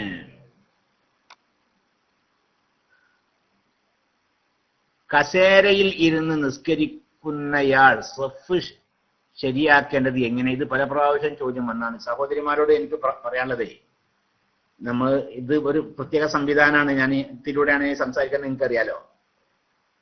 ഇതില് ഇന്നലെ വന്ന ചോദ്യം വരും.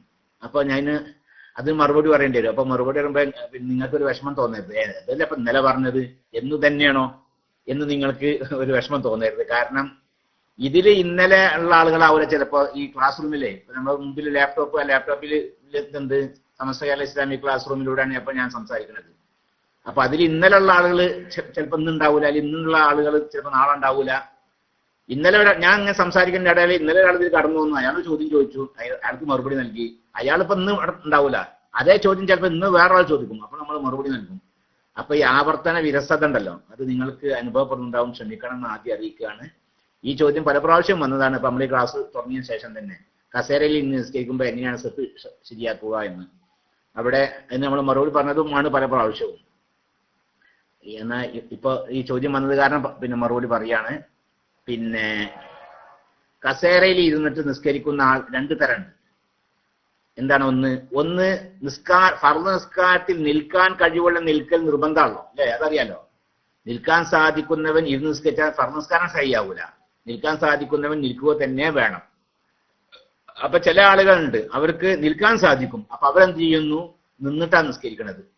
പക്ഷെ റുക്കൂഉം സുജൂദും അവർക്ക് ചെയ്യാൻ സാധിക്കില്ല. കുമ്പിടാൻ വയ്യ, പിന്നെ സുജൂദ് ചെയ്യാൻ സാധിക്കില്ല. അപ്പൊ റുക്കൂഉം സുജൂദും സാധിക്കുന്ന പോലെ ചെയ്യണമെങ്കിൽ എന്ത് വേണം? അവർക്ക് കസേരയിലോ മറ്റോ ഇരിക്കണം. അപ്പൊ റുക്കൂവിന്റെയും സുജൂദിന്റെ അവസരത്തിൽ, അത് അത്തഹിയാത്ത് പോലെയുള്ള അവസരത്തിലൊക്കെ കസേരയിൽ ഇരിക്കുന്നു. ഖിയാമിന്റെ സമയത്ത്, നൃത്തത്തിന്റെ സമയത്ത് അവർ നിൽക്കുകയും ചെയ്യുന്നു. ഈ രീതിയിലാണ് നിസ്കരിക്കുന്നതെങ്കിൽ അവർ സാധാരണ നിന്ന് നമസ്കരിക്കുന്നവർ സഫ് ശരിയാക്കാൻ വേണ്ടി എന്താണ് ശ്രദ്ധിക്കേണ്ടത്? ആ രീതിയിലാണ് അവർ ശ്രദ്ധിക്കേണ്ടത്. അപ്പൊ ആ നിൽക്കുന്ന ആളുകളുടെ കാലിന്റെ മടമ്പ് ഒപ്പമായി വെക്കണം എന്നല്ലേ അങ്ങനെയുള്ള സഫ് ശരിയാക്കേണ്ടത്. എന്റെ അടുക്കൽ ഒരാൾ, എന്റെ രണ്ട് ഭാഗത്തുള്ള ആളുകളുടെ കാലിന്റെ മടമ്പിന്റെ ഒപ്പമായിരിക്കുക എന്റെയും കാലിന്റെ മടമ്പ് ഒപ്പമാവുക. അപ്പൊ ആ നിന്ന് നിസ്കരിക്കുന്ന അയാളുണ്ടല്ലോ, അയാളുടെ മടമ്പ് തന്നെ അയാളുടെ വലഭാഗത്തും ഇടഭാഗത്തൊക്കെ നിൽക്കുന്ന ആളുടെ മടമ്പിന്റെ ഒപ്പം അയാളുടെ കാലിന്റെ മടമ്പ് വെക്കണം. അപ്പൊ കസാര അതിന്റെ പിന്നിലിടണം. ആ രീതിയിലാണ് നിസ്കരിക്കേണ്ടത്. അപ്പോ അങ്ങനെ നിസ്കരിക്കേണ്ടത്. വേറെ ചില ആളുകളുണ്ട്, അവർ നിസ്കാരത്തിന് ആദ്യം മുഴുക്ക് തന്നെ അവർ കസേരയിൽ തന്നെ ഇരുന്ന് നിസ്കരിക്കുക. അവർക്ക് നിൽക്കാൻ തീരെ വയ്യ, നിൽക്കാൻ നിർബന്ധമായ സ്ഥലത്ത് നിൽക്കാൻ അവർക്ക് വയ്യ, അവർക്ക് കസേര ഇരുന്നിട്ട് നിസ്കരിക്കാൻ പറ്റൂ. അപ്പൊ അങ്ങനെയുള്ള ആളുകളാണെങ്കിൽ അവരുടെ ചന്തിയുടെ പിൻവശം വലഭാഗത്തും ഇടഭാഗത്തും നിൽക്കുന്ന ആളുടെ മടമ്പിന്റെ ഒപ്പം ആവുക. ആ രീതിയിലാണ് ഇരിക്കേണ്ടത്. ചന്തില്ലേ, ആ ചന്തിന്റെ പിൻവശം, ആ പിൻവശവും അയാളുടെ വലഭാഗത്തും ഇടഭാഗത്തും നിൽക്കുന്ന ആളുകളുടെ കാലിന്റെ മടമ്പും സമമാവുക, ഒപ്പമാവുക. ആ രീതിയിലാണ് പിന്നെ ഇരുന്ന് നിസ്കരിക്കുന്ന ആളുകൾ ശ്രദ്ധിക്കേണ്ടത്, സഫ് ശരിയാക്കേണ്ടത്. അങ്ങനെയാണ്. മനസ്സിലായിട്ടുണ്ടാവില്ല അല്ലെ? പിന്നെ ഉസ്താദെ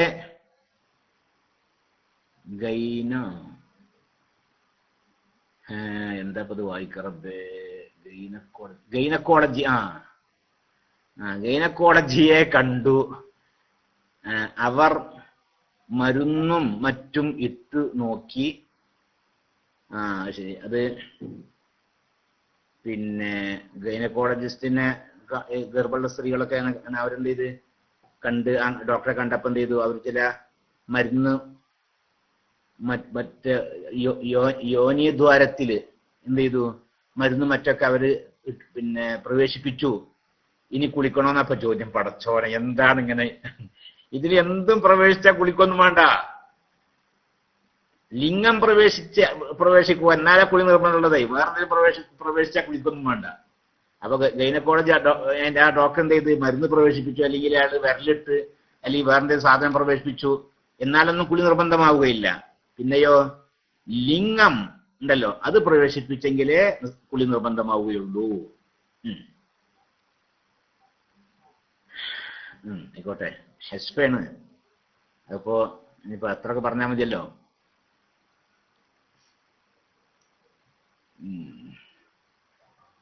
പിന്നെന്താണ്? അസ്സലാമു അലൈക്കും. വലൈക്കും അസ്സലാം വറഹ്മത്തുള്ളാഹി. സഹ്വിന്റെ സുജൂദിൽ എന്ത് ചൊല്ലണം? സഹ്വിന്റെ സുജൂദിൽ സുബ്ഹാന റബ്ബിയൽ അഅ്ല വബിഹംദി സാധാരണ നമ്മൾ സുജൂദിൽ ചെല്ലുന്നുണ്ട്, അതും ചെല്ലാം. അതല്ലെങ്കിൽ സുബ്ഹാന മല്ലാ യനാമു വലാ യസു അങ്ങനെയും ചെല്ലാം. രണ്ട് ചെല്ലിയാലും സുന്നത്തുണ്ട്. ചെല്ലിയാലും സുന്നത്തുണ്ട്. സന്ദർഭത്തോട് ഏറ്റവും യോജിച്ചത് സുബ്ഹാന മല്ലാ യനാമു വലാ യസു എന്നാണ്. എന്നാൽ തെളിവുകളുടെ ഏറ്റവും പിൻബലം മറ്റതിനാണ് എന്നൊക്കെ പറയപ്പെടുന്നുണ്ട്. സഹ്വിന്റെ സുജൂദ് ചെല്ലലും സാധാരണ സുജൂദ് ചെല്ലലും ഒന്ന് തന്നെയാണ്. സുബ്ഹാന റബ്ബിയൽ അഅ്ലാ വബിഹംദി അല്ലേ, അതന്നെയാണ് അല്ലേ, അതന്നെയാണ് പിന്നെ സഹ്വിന്റെ സുജൂദും ചെല്ലേണ്ടത് എന്ന അഭിപ്രായമുണ്ട്. അതല്ല സുബ്ഹാന മല്ലാ യനാമു വലാ യസ്ഹു, മറക്കുകയും ഉറങ്ങുകയും ചെയ്യാത്ത അള്ളാഹുവിന്റെ പരിശുദ്ധിയെ ഞാൻ വാഴ്ത്തുന്നു എന്നാണ് സുബ്ഹാന മല്ലാ യനാമു വലാ യസ്ഹു. അതാണ് സന്ദർഭത്തോട് ഏറ്റവും യോജിച്ചത്. അതുകൊണ്ട് അത് ചെല്ലലാണ് സുന്നത്ത് എന്നും നമ്മുടെ ഇമാമികൾ പറഞ്ഞിട്ടുണ്ട്. അസ്സലാമു അലൈക്കും. വലൈക്കും അസ്സലാം വറഹ്മത്തുള്ളാഹി. ഉസ്താദെ, മയ്യിത്ത് ചുംബിക്കൽ സുന്നത്തുണ്ടോ? മയ്യിത്ത് ചുംബിക്കൽ സുന്നത്തുണ്ടോ അതോ ജായിസാണോ? ശരി, മയ്യിത്ത് ചുംബിക്കൽ സുന്നത്ത് ജായിസാണെന്നാ. മയ്യിത്തിനെ ചുംബിക്കല് ജായിസാ. അത് ഏത് മയ്യിത്തിനെ ചുംബിക്കലും ജായിസാണ്.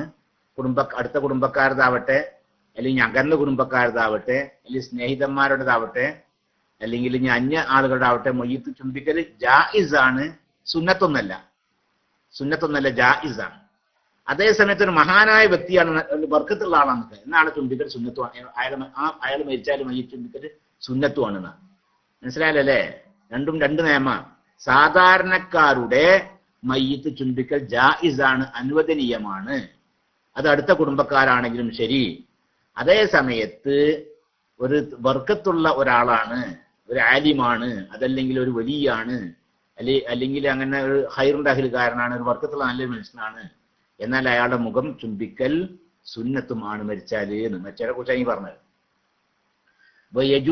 അഹ്ലിൽ മയ്യിത്തി വനഹ്ബിഹിം, മയ്യിത്തിന്റെ അഹ്ലുകാർക്കും അല്ലാത്തവർക്കും, അയൽവാസികളും മറ്റാരും ശരി, അല്ലെങ്കിൽ സ്നേഹിതന്മാര് ഇങ്ങനെയൊക്കെ ഉണ്ടല്ലോ, അവർക്ക് ജായിസാകും എന്ത്? തഖ്ബീൽ വജ്ഹിഹി, ആ മയ്യിത്തിന്റെ മുഖം ചുംബിക്കൽ. ലിമാ സഹ്ഹ അന്നഹു സല്ലല്ലാഹു അലൈഹി വസല്ലം, നബി സല്ലല്ലാഹു അലൈഹി വസല്ലം തങ്ങൾ അബ്ബല വജ്ഹ ഉസ്മാൻ ഇബ്നു മദ്ഊൻ റളിയല്ലാഹു അൻഹു, ഉസ്മാൻ ഇബ്നു മദ്ഊൻ റളിയല്ലാഹു അൻഹുവിന്റെ അദ്ദേഹം വഫാത്തായപ്പോൾ റസൂലുള്ളാഹി സ്വല്ലല്ലാഹു അലൈഹി വസല്ലം തങ്ങൾ മുഖം ചുംബിച്ചു. ഉസ്മാൻ ഇബ്നു മദ്ഊൻ റളിയല്ലാഹു അൻഹുവിന്റെ മുഖം റസൂലുള്ളാഹി സ്വല്ലല്ലാഹു അലൈഹി വസല്ലം തങ്ങൾ ചുംബിച്ചു. ഉസ്മാൻ ഇബ്നു മദ്ഊൻ വഫാത്തായപ്പോൾ റസൂലുള്ളാഹിനെ മറവും ചെയ്തത്. അപ്പൊ അതുകൊണ്ട് എന്ത് മനസ്സിലായി? അത് അനുവദനീയമാണെന്ന് മനസ്സിലായി. بعد موته ومن ثم قال في البحر انه سنة, സുന്നത്താന്ന് കൂടി പറഞ്ഞിട്ടുണ്ട്. പക്ഷേ ഖയ്യദഹു സുബ്കി ബിനഹ്വി അഹ്ലിഹി വല്ലവജഹു ഹംലുഹു അലാ സാലിഹിൻ, സാലിഹീങ്ങളാണ് മരിച്ചിക്കണമെങ്കിൽ ഫയുസന്നു ലികുല്ലി അഹദിൻ തഖബീലുഹു, ആളുകൾക്ക് എന്ത് സുന്നത്താണ്? മയ്യിത്തിന്റെ മുഖം ചുംബിക്കൽ സുന്നത്താണ്. സാലിഹാണ്, മരിച്ച ആള് സാലിഹായ ഒരു അറിയപ്പെട്ട മനുഷ്യനാണ് എങ്കിൽ. അതല്ലെങ്കിൽ ജായിസാണ്. ഏതാണ് മസാല? അസ്സലാമു അലൈക്കും. വലൈക്കും അസ്സലാം വറഹ്മത്തുള്ളാഹി.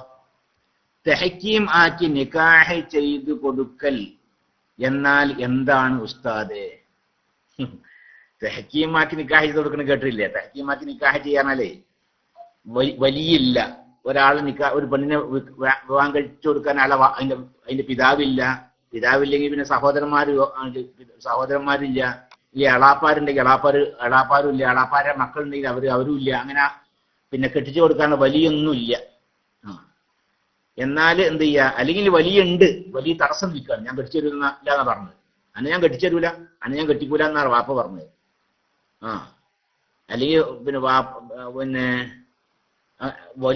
അല്ലെങ്കിൽ ആ പെണ്ണെ കെട്ടിച്ചു കൊടുക്കേണ്ടുന്ന വലിയ തടസ്സം നിൽക്കുന്നു. അപ്പൊ ആ പെണ്ണിന് പുതിയാപ്പള വേണ്ട. അള്ളാഹുത്തലാന്റെ ദീനാണല്ലോ, എല്ലാത്തിനും വഴി ഉണ്ടാവില്ലല്ലേ. അള്ളാഹുത്തലാന്റെ ദീനിൽ എല്ലാത്തിനും ഒരു വഴി ഉണ്ടാവും. വാപ്പ തടസ്സം നിൽക്കുകയാണെങ്കിൽ ഇന്നാൾ വിവാഹം കഴിച്ചു കൊടുക്കണം. എല്ലാവരും തടസ്സം നിൽക്കുക. എന്നാലും പോൾക്ക് പുതിയാപ്പള വേണ്ടേ. അപ്പൊ അവിടെ തെഹക്കീമാക്കലുണ്ട്.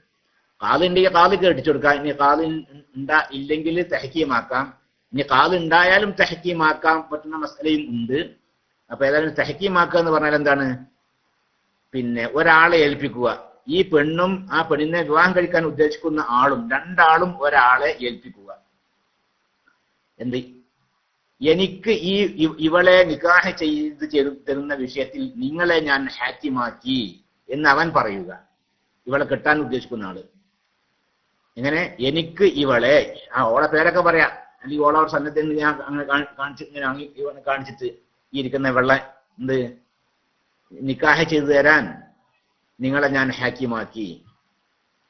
അവളും പറഞ്ഞെന്ത്, ഇവന് നിക്കാഹ് ചെയ്തു കൊടുക്കുന്ന വിഷയത്തിൽ നിങ്ങളെ ഞാൻ ഹാക്കിമാക്കി എന്ന് അവളും പറയണം. അപ്പൊ എനിക്ക് ഇവളെ നിക്കാഹ് ചെയ്തു തരുന്ന വിഷയത്തിൽ നിങ്ങളെ ഞാൻ ഹാക്കിമാക്കി എന്ന് അവനും, ഇവന് എന്നെ നിക്കാഹ് ചെയ്തു കൊടുക്കുവാൻ നിങ്ങളെ ഞാൻ ഹാക്കിമാക്കി എന്ന് അവളും പറയുക. ഒരാളോട് പറയുക, ഒരാളോട് പറയാം. എന്നിട്ട് പിന്നെ ആ ആളെന്ത് പറയാ, ആ ആള് പിന്നെ ഇവന്റെ ആ കെട്ടിച്ച് ഇവളെ കെട്ടാൻ ഉദ്ദേശിക്കുന്ന ആളുണ്ടല്ലോ, ആളോട് പറയാ, നീയും ഇവളും പരസ്പരമുള്ള നിക്കാഹിന് നിങ്ങൾ രണ്ടുപേരും എന്നെ ചുമതലപ്പെടുത്തിയതിന്റെ എന്നെ ഹാക്കിയമാക്കിയതിന്റെ അടിസ്ഥാനത്തിൽ നിനക്ക് ഇവളെ ഞാൻ ഇത്ര മഹറിന് പകരം നിക്കാഹ് തരുന്നു എന്നവൻ പറയാം. ഞാനത് സ്വീകരിച്ചു എന്ന് മറ്റൊന്നും പറയും. അപ്പൊ നിക്കാഹ്, അതാണ് തഹ്കീമിന്റെ നിക്കാഹ്. മനസ്സിലായല്ലേ?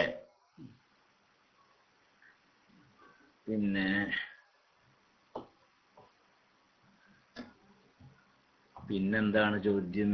അസ്സലാമു അലൈക്കും.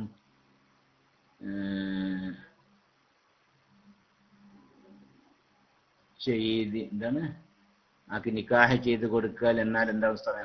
അസ്സലാമു അലൈക്കും. വലൈക്കും സ്സലാം വറഹ്മത്തുള്ളാഹി. ഉസ്താദെ, ഒറ്റക്ക് നിസ്കരിക്കുമ്പോൾ ഉറക്കെ ഓതുന്നതിന്റെ വിധി എന്താണ്?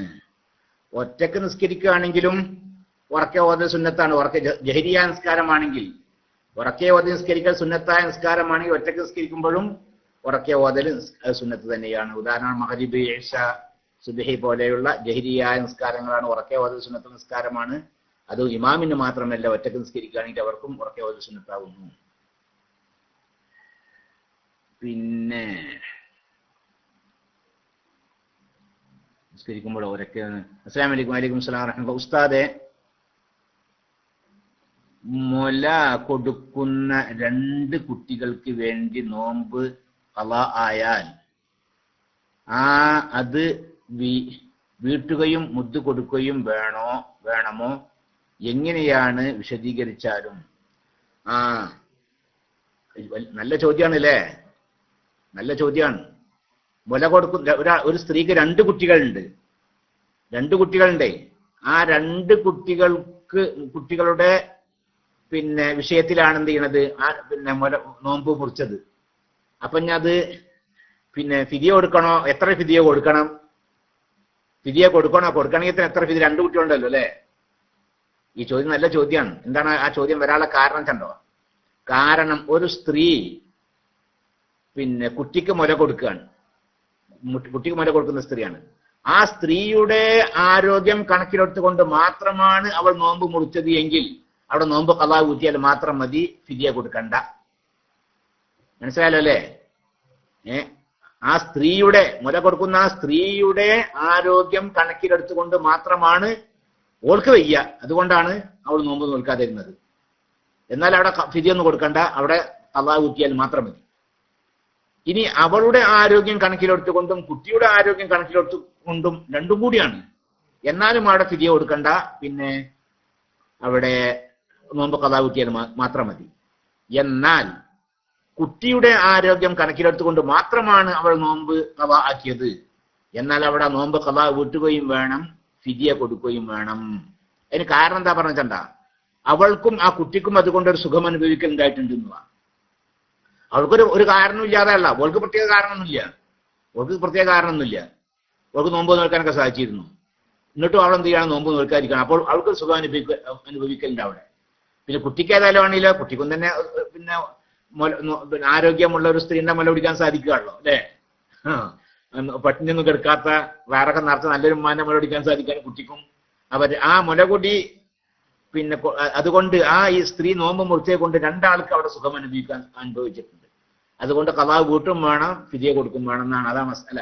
അപ്പൊ അവിടെ ചോദ്യം സ്വാഭാവികമായിട്ടും ഇനി അവൾക്ക് 2 കുട്ടികളുണ്ടെങ്കിലോ എന്നാ. അപ്പൊ 2 കുട്ടികളും സുഖം അവിടെ അനുഭവിക്കുന്നുണ്ട്, ഇതിന് ഇവിടും സുഖം അനുഭവിക്കുന്നുണ്ട്. അപ്പൊ അവിടെ എന്താ വേണ്ടതെന്ന്, അവിടെ പിന്നെ എന്നാലും അവിടെ ഒരു ഫിജന്നെ മതിയെന്നാ. ആ രണ്ട് കുട്ടികളുടെ ആരോഗ്യം കണക്കിലെടുത്തുകൊണ്ട് മാത്രമാണ് പിന്നെ നോമ്പ് മുറിച്ചതെങ്കിൽ ഇവൾ ഖളാ വീട്ടുകയും വേണം, ഒരു ഫിദിയ കൊടുക്കുകയും വേണം. 2 കുട്ടികളുടെയും ശരി ഒരു ഫിദിയ മതി, ഒരു ഫിദിയ കൊടുക്കുകയും വേണം. അതേസമയത്ത് ആ 2 കുട്ടികളുടെയും ആരോഗ്യം കണക്കിലെടുത്തുകൊണ്ടും ഇവളുടെ ആരോഗ്യം കണക്കിലെടുത്തുകൊണ്ടും ഒക്കെപ്പാടെയാണ് അവളെ നോമ്പ് മുറിച്ചത്. എന്നാൽ അവിടെ ഖളാ വീട്ടിയാൽ മാത്രം മതി, ഫിദിയ കൊടുക്കണ്ടെന്നാ മസല. ചോദ്യം നല്ല ചോദ്യമാണ്, പക്ഷെ മസല അതിന് മറുപടി ഇങ്ങനെയാണ്.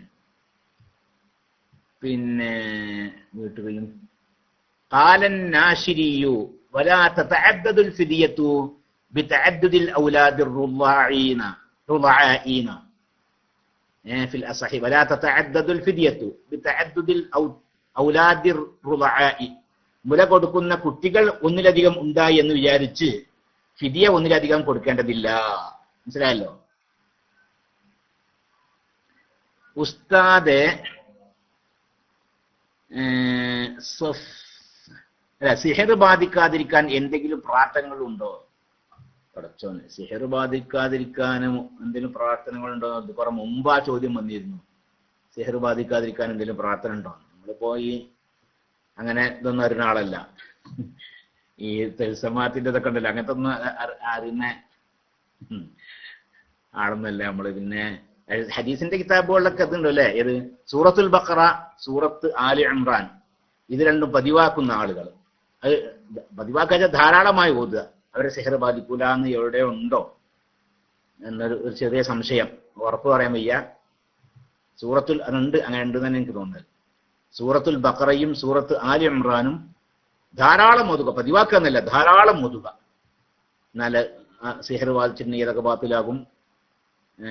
സിഹർ ബാധിക്കാതിരിക്കാനുള്ള ഒരു ദിക്റാണത് എന്നാൽ എനിക്ക് അത്ര കൃത്യമായിട്ട് ഓർമ്മയില്ല. അത് ഇതിനു മുമ്പൊരു ചോദ്യം അങ്ങനെ ഒന്ന് ഞാൻ ആ നിലക്കാണ് മറുപടി പറഞ്ഞിട്ടുള്ളത് എന്നാണ് എനിക്ക് തോന്നുന്നത്.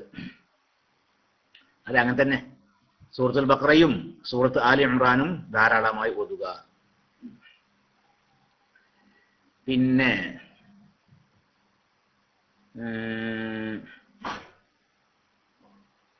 സകാത്തിന്റെ പൈസ മുഴുവനും ഒരാൾക്ക് മാത്രമായി കൊടുക്കാമോ?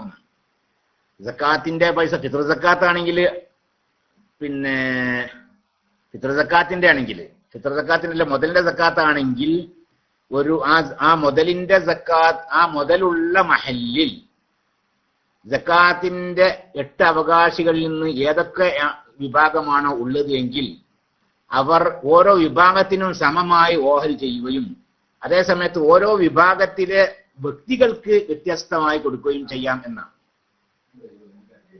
ഉദാഹരണം പറയുകയാണെങ്കിൽ ഒരാൾ 1,00,000 ഉറുപ്യ സക്കാത്ത് കൊടുക്കേണ്ടതുണ്ട്. സക്കാത്തിന്റെ അവകാശികൾ 8 ആണല്ലോ, അതറിയാലോ അല്ലെ. ഫക്കീർമാര്, മിസ്കിന്മാര്, കടം കൊണ്ട് വലഞ്ഞവര്, അള്ളാഹുവിന്റെ മാർഗത്തിൽ യുദ്ധം ചെയ്യുന്നവര്, ഹലാലായ യാത്രക്കാര്, സക്കാത്തിന്റെ പണം പിരിക്കുന്നവര്, പിന്നെ അതുപോലെ തന്നെ ഈ പുതു മുസ്ലിങ്ങള്, പിന്നെ മോചനപത്രം എഴുതിയ അടിമകൾ, അങ്ങനെ 8 വിഭാഗക്കാരാണ് സക്കാത്തിന്റെ അവകാശികൾ. ഇന്ന് നമ്മുടെ മഹല്ലുകളൊന്നും ഇപ്പോ ഈ 8 അവകാശികൾ ഉണ്ടാവില്ല, 8 കൂടി ഉണ്ടാവില്ല. ഫക്കീർമാരുണ്ടാവും, മിസ്കിന്മാരുണ്ടാവും. ഫക്കീർ എന്നൊക്കെ പറഞ്ഞാല് പിന്നെ ഫക്കീർ എന്ന് പറഞ്ഞാൽ ആർക്കാണ്? പിന്നെ ഒരാൾക്ക്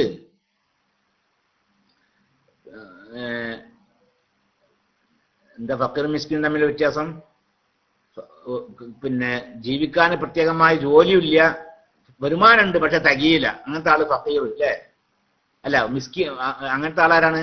വരുമാനം ഉണ്ട് തികയൂല, അയാൾ മിസ്കിനില്ലേ, അങ്ങനല്ലേ, അയാൾ മിസ്കിനാണ്. പിന്നെ തീരെ ഒരു വരുമാനം ഇല്ല എന്നാ ഫക്കീർ, അങ്ങനെ തന്നെയല്ലേ. ഞാൻ എപ്പോഴും അത് എന്റെ അടുത്തിൽ മാറാറുണ്ട്.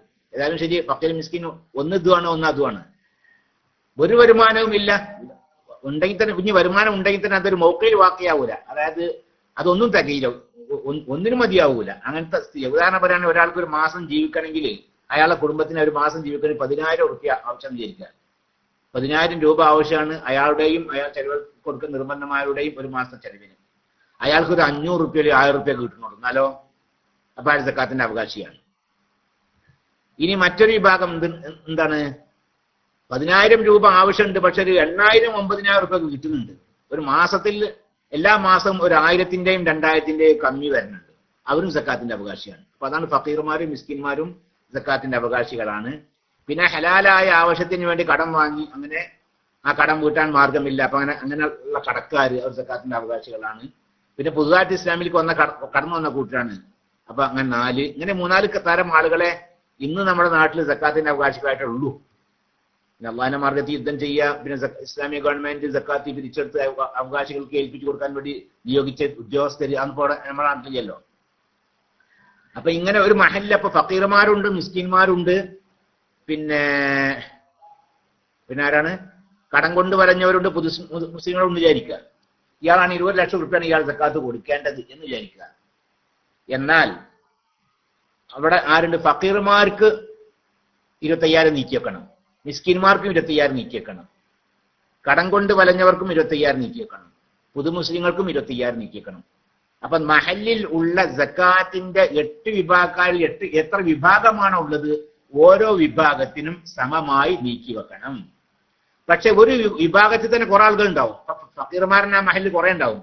അവർക്കെല്ലാം ഒരു 10 ഫക്കീർമാരുണ്ട് നിൽക്കുക, ഇനി 25,000 റുപ്യ കൊണ്ട് 10 ആൾക്ക് സമമായിട്ട് ഓരി വെക്കണം. അത് വേണ്ട, അത് 25,000 ഒരാൾക്ക്, പിന്നെ എല്ലാവർക്കും കൊടുക്കണം, അതും വേണമെന്നില്ല. അത് ഒരാൾക്ക് എന്ത് ചെയ്യാ, ഒരു 10,000 റുപ്യ, വേറെ ആൾക്കാർ 5,000 റുപ്യ, വേറെ ആൾക്ക് 2,000, വേറെ ആൾക്ക് 1,000, അങ്ങനെ ആക്കാം. അതുപോലെ 2 പുതുമുസ്ലിങ്ങളുണ്ട് നിൽക്കുക ഒരു മഹലിൽ, 2 പുതുമുസ്ലിങ്ങളുണ്ട്. ആ പുതുമുസ്ലിങ്ങൾക്ക് വേണ്ടി 25,000 റുപ്യ നീക്കി വെച്ചു. അതിൽ ഒരാൾക്ക് 20,000, ഒരാൾക്ക് 5,000 കൊടുത്തു, അങ്ങനെയും പറ്റും. അതിന് 12,000 കൊടുത്തു, അങ്ങനെയും പറ്റും. ഒരാൾക്ക് 20,000, ഒരാൾക്ക് 25,000, അല്ലെങ്കിൽ ഒരാൾക്ക് 15,000, ഒരാൾക്ക് 10,000, അങ്ങനെ ആവാം. അപ്പൊ 8 അവകാശികളിൽ നിന്ന് എത്ര വിഭാഗം അവകാശികളാണ് ഒരു മഹലിൽ ഉള്ളത് എങ്കിൽ ആ വിഭാഗത്തിന് സമമായി നീക്കി വെക്കുകയും ഓരോ വിഭാഗത്തിലെയും വ്യക്തികൾക്ക് വ്യത്യസ്തമായ രീതിയിൽ കൊടുക്കുകയും ചെയ്യാം. അതല്ലാതെ ഏതൊരു വിഭാഗത്തിന് മാത്രമാണ് കൊടുക്കുകയോ അല്ലെങ്കിൽ ഏതൊരു വ്യക്തിക്ക് മാത്രം കൊടുക്കുകയോ ചെയ്യാൻ പാടില്ല. അപ്പോൾ അങ്ങനെ ചെയ്തിരിക്കുകയാണെങ്കിൽ സക്കാത്ത് വീടുകയില്ല. ഏത് സക്കാത്ത്? മുതലിന്റെ സക്കാത്തിനെ കുറിച്ചാണ് ഈ പറഞ്ഞത്. നേരെ മറിച്ച് ഫിത്ർ സക്കാത്ത് ആണെങ്കിലും ഇത് തന്നെയാണ് നിയമം. ഒരാൾ എത്ര ഫിത്ർ സക്കാത്ത് കൊടുക്കേണ്ടത്? 2,600 വേണ്ടി വരും അല്ലേ? എന്റെ ഫിത്ർ സക്കാത്ത് ഒരാൾ ഒറ്റക്കൊള്ളു നിൽക്കുക, ഇന്നാളെ ഫിത്ർ സക്കാത്ത് 2,600. അത് ആ മഹലിൽ 8 അവകാശികളുണ്ടല്ലോ, ആ 8 അവകാശികൾക്ക് സമമായിട്ട് ഊരിക്കുക അല്ലേ? അപ്പൊ ഈ 2,600 കൊണ്ട് ഇപ്പൊ 8 ഫക്കീർമാർക്ക് കുറച്ച്, മിസ്കിമാർക്ക് പിന്നെ കടം കൊണ്ട് വരഞ്ഞവർക്കും പുതുസ്ലാമികൾക്കും ഒക്കെ സമമായിട്ട് കൊടുക്കുക. അത് വേണമെന്നാണ് നമ്മുടെ മദ്ഹബിൽ അതന്നെ പറഞ്ഞത്. പക്ഷെ അവിടെ എന്തുണ്ട് കണ്ടോ? അത് വേണ്ട, ഓരോ സിൻഫിലെയും 3 വിഭാഗം ആളുകൾക്ക് കൊടുത്താൽ മതി എന്നൊരു അഭിപ്രായം. എന്നാൽ വേറെ അഭിപ്രായം ഉണ്ട്, എന്ത് അല്ലല്ല, ഒരാൾക്ക് മാത്രം കൊടുത്താൽ മതി. വേറെ ഷാഫി മദ്ഹബ് അല്ലാത്ത മറ്റ് 3 മദ്ഹബും അത് മദീന ഫിത്ർ സക്കാത്ത് ആവുമ്പോ ആ ഫിത്ർ സക്കാത്ത് ഒരാൾക്ക് മാത്രം കൊടുക്കാം എന്നാണ് ഷാഫി മദ്ഹബ് അല്ലാത്ത മറ്റ് 3 മദ്ഹബുകൾ. ഉണ്ടാവില്ല. ഷാഫി മദ്ഹബ് അല്ലാത്ത മറ്റ് 3 മദ്ഹബും അങ്ങനെയാണ്. ഇവിടെ യജിബു സർഫ് സക്കാത്തിൽ ഫിത്രി, ഫിത്ർ സക്കാത്ത് തിരിക്കൽ നിർബന്ധമാകും. ഇലൽ അസ്നാഫിൽ ലദീന സക്കറഹുമുല്ലാഹു തആല, അല്ലാഹു തആല വിശുദ്ധ ഖുർആൻ പറഞ്ഞ ആ വിഭാഗത്തിന് മുഴുവൻ ഫിത്ർ സക്കാത്ത് തിരിക്കൽ നിർബന്ധമാകും, എല്ലാവർക്കും എത്തിക്കൽ നിർബന്ധമാകുന്ന. പക്ഷെ വഖീല യക്ഫി ദഫ്ഉ ഇലാ സലാസത്തി മിനൽ ഫുഖറാഇ അവിൽ മസാക്കീൻ, ആ ഫക്കീർമാരെന്നോ മിസ്കിന്മാരെന്നോ 3 ആൾക്ക് കൊടുത്താൽ മതി എന്നൊരു അഭിപ്രായം, ഒരു പ്രബലമല്ലാത്ത ഒരു തീലയാണ് കേട്ടോ. വക്കീല വേറെ അഭിപ്രായം ഉണ്ട്, യജൂസു സർഫുഹാ ലിവാഹിദിൻ, ഫിത്ർ സക്കാത്ത് ഒരാൾക്ക് മാത്രം കൊടുക്കാം എന്ന് വേറെ അഭിപ്രായം ഉണ്ട്. വഹുവ മദ്ഹബുൽ അഇമ്മത്തി സലാസ, അതാണ് 3 മദ്ഹബിലെയും അഭിപ്രായം. മദ്ഹബൻ അതാണ്. ഇബ്നുൽ മുൻദിരി, ഇബ്നു മുൻദിറിന്റെയും അഭിപ്രായം, മദ്ഹബ് ഇമാമിൽ 4 മദ്ഹബിന് പുറത്തുള്ള ആളാണ് ഇബ്നു മുൻദിർ, അദ്ദേഹത്തിന്റെ അഭിപ്രായം തന്നെയാണ്. കാല ബഅദുഹും, നമ്മുടെ ഫുഖഹാക്കളിൽപ്പെട്ട ചില ആളുകൾ പറഞ്ഞിട്ടുണ്ട്, വലൗകാന ശാഫിഉ ഹയ്യൻ, ഷാഫി ഇമാം ഇന്ന് ജീവിച്ചിരിക്കുന്നു എങ്കിൽ ലഅഫ്താ ബിഹി, അതുകൊണ്ട് ഫത്വ കൊടുക്കുമായിരുന്നു, ഒരാൾക്ക് ഫിത്ർ സക്കാത്ത് ഒരാൾക്ക് മാത്രം കൊടുത്താൽ മതിയാകും എന്ന് ഫത്വ കൊടുക്കുമായിരുന്നു എന്ന് നമ്മുടെ ഫുഖഹാക്കളിൽപ്പെട്ട ചില ആളുകൾ പറഞ്ഞിട്ടുണ്ട്. ആകയാൽ നമ്മുടെ മദ്ഹബിലെ പ്രബലമായ അഭിപ്രായം മുതലിന്റെ സക്കാത്ത് പോലെ തന്നെ ഫിത്ർ സക്കാത്തും ഒരു മഹല്ലിൽ ഏതൊക്കെ വിഭാഗമുണ്ട് ആ വിഭാഗത്തിനൊക്കെ സമമായി നീക്കി വെക്കുകയും അതിൽപ്പെട്ട ഓരോ വ്യക്തികൾക്ക് വ്യത്യസ്തമായി കൊടുക്കുകയും ചെയ്യാം എന്നാണ്. എന്നാൽ നമ്മുടെ മദ്ഹബിൽ തന്നെ മറ്റൊരു അഭിപ്രായമുണ്ട്, ഫക്കീർമാരിലോ മിസ്കീന്മാരിലോ പെട്ട 3 ആൾക്ക് കൊടുത്താൽ മതി എന്ന്.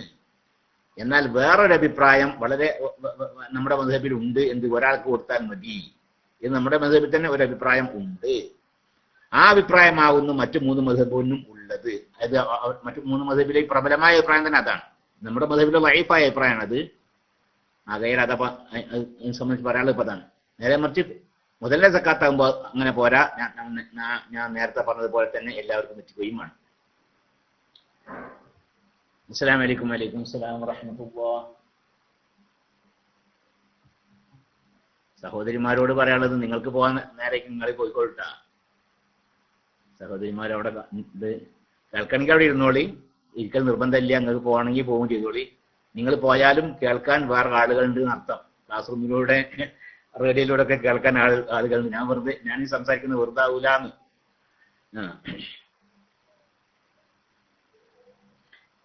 2 പുതുമുസ്ലിങ്ങൾ ഉണ്ടെങ്കിൽ അതിൽ ഒരാൾക്ക് മാത്രം കൊടുക്കാമോ എന്നുള്ള മറുപടിയാണ് ഞാൻ നേരത്തെ അബൂ സവാദ് പറഞ്ഞത്. ഫിത്ർ സക്കാത്താണെങ്കിൽ പറ്റും, അതേ സമയത്ത് മുതലിന്റെ സക്കാത്താണെങ്കിൽ അത് പറ്റൂല. ഒരു മഹല്ലിൽ പിന്നെ സ്വത്തുള്ള മഹല്ലിൽ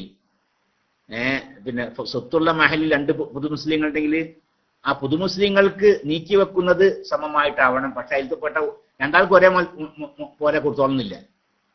ഇപ്പൊ പുതുമുസ്ലിം എന്ന വകുപ്പിന് നമ്മൾ 10,000 നീക്കി വെച്ചിരിക്കണമെങ്കിൽ അതിൽപ്പെട്ട ഒരാൾക്ക് എന്ത് ചെയ്യാം, ഒരു 8,000, ഒരാൾക്ക് 2,000 അങ്ങനെ കൊടുക്കാം.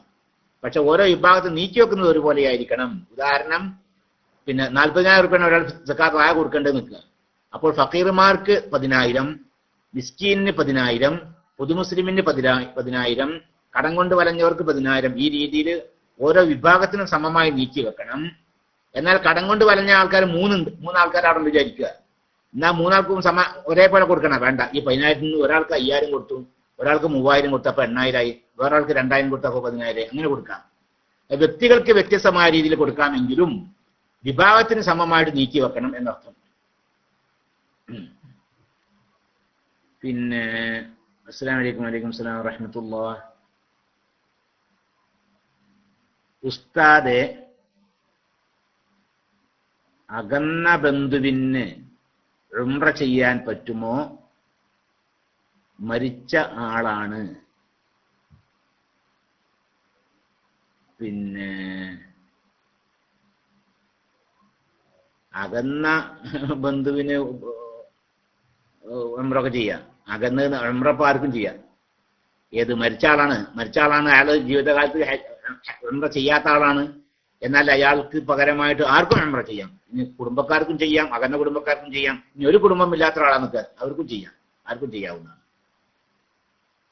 അതേസമയത്ത് അയാൾ ഉംറ ചെയ്ത ആളാണ്, അയാൾക്ക് കാലത്ത് ഉംറ ചെയ്താണ്. എന്നാൽ പിന്നെ വേറെ ഉംറ ചെയ്യണമെങ്കിൽ ഒന്നുകിൽ അയാൾ വസിയത്ത് വേണം, അതിൽ പറ്റൂല.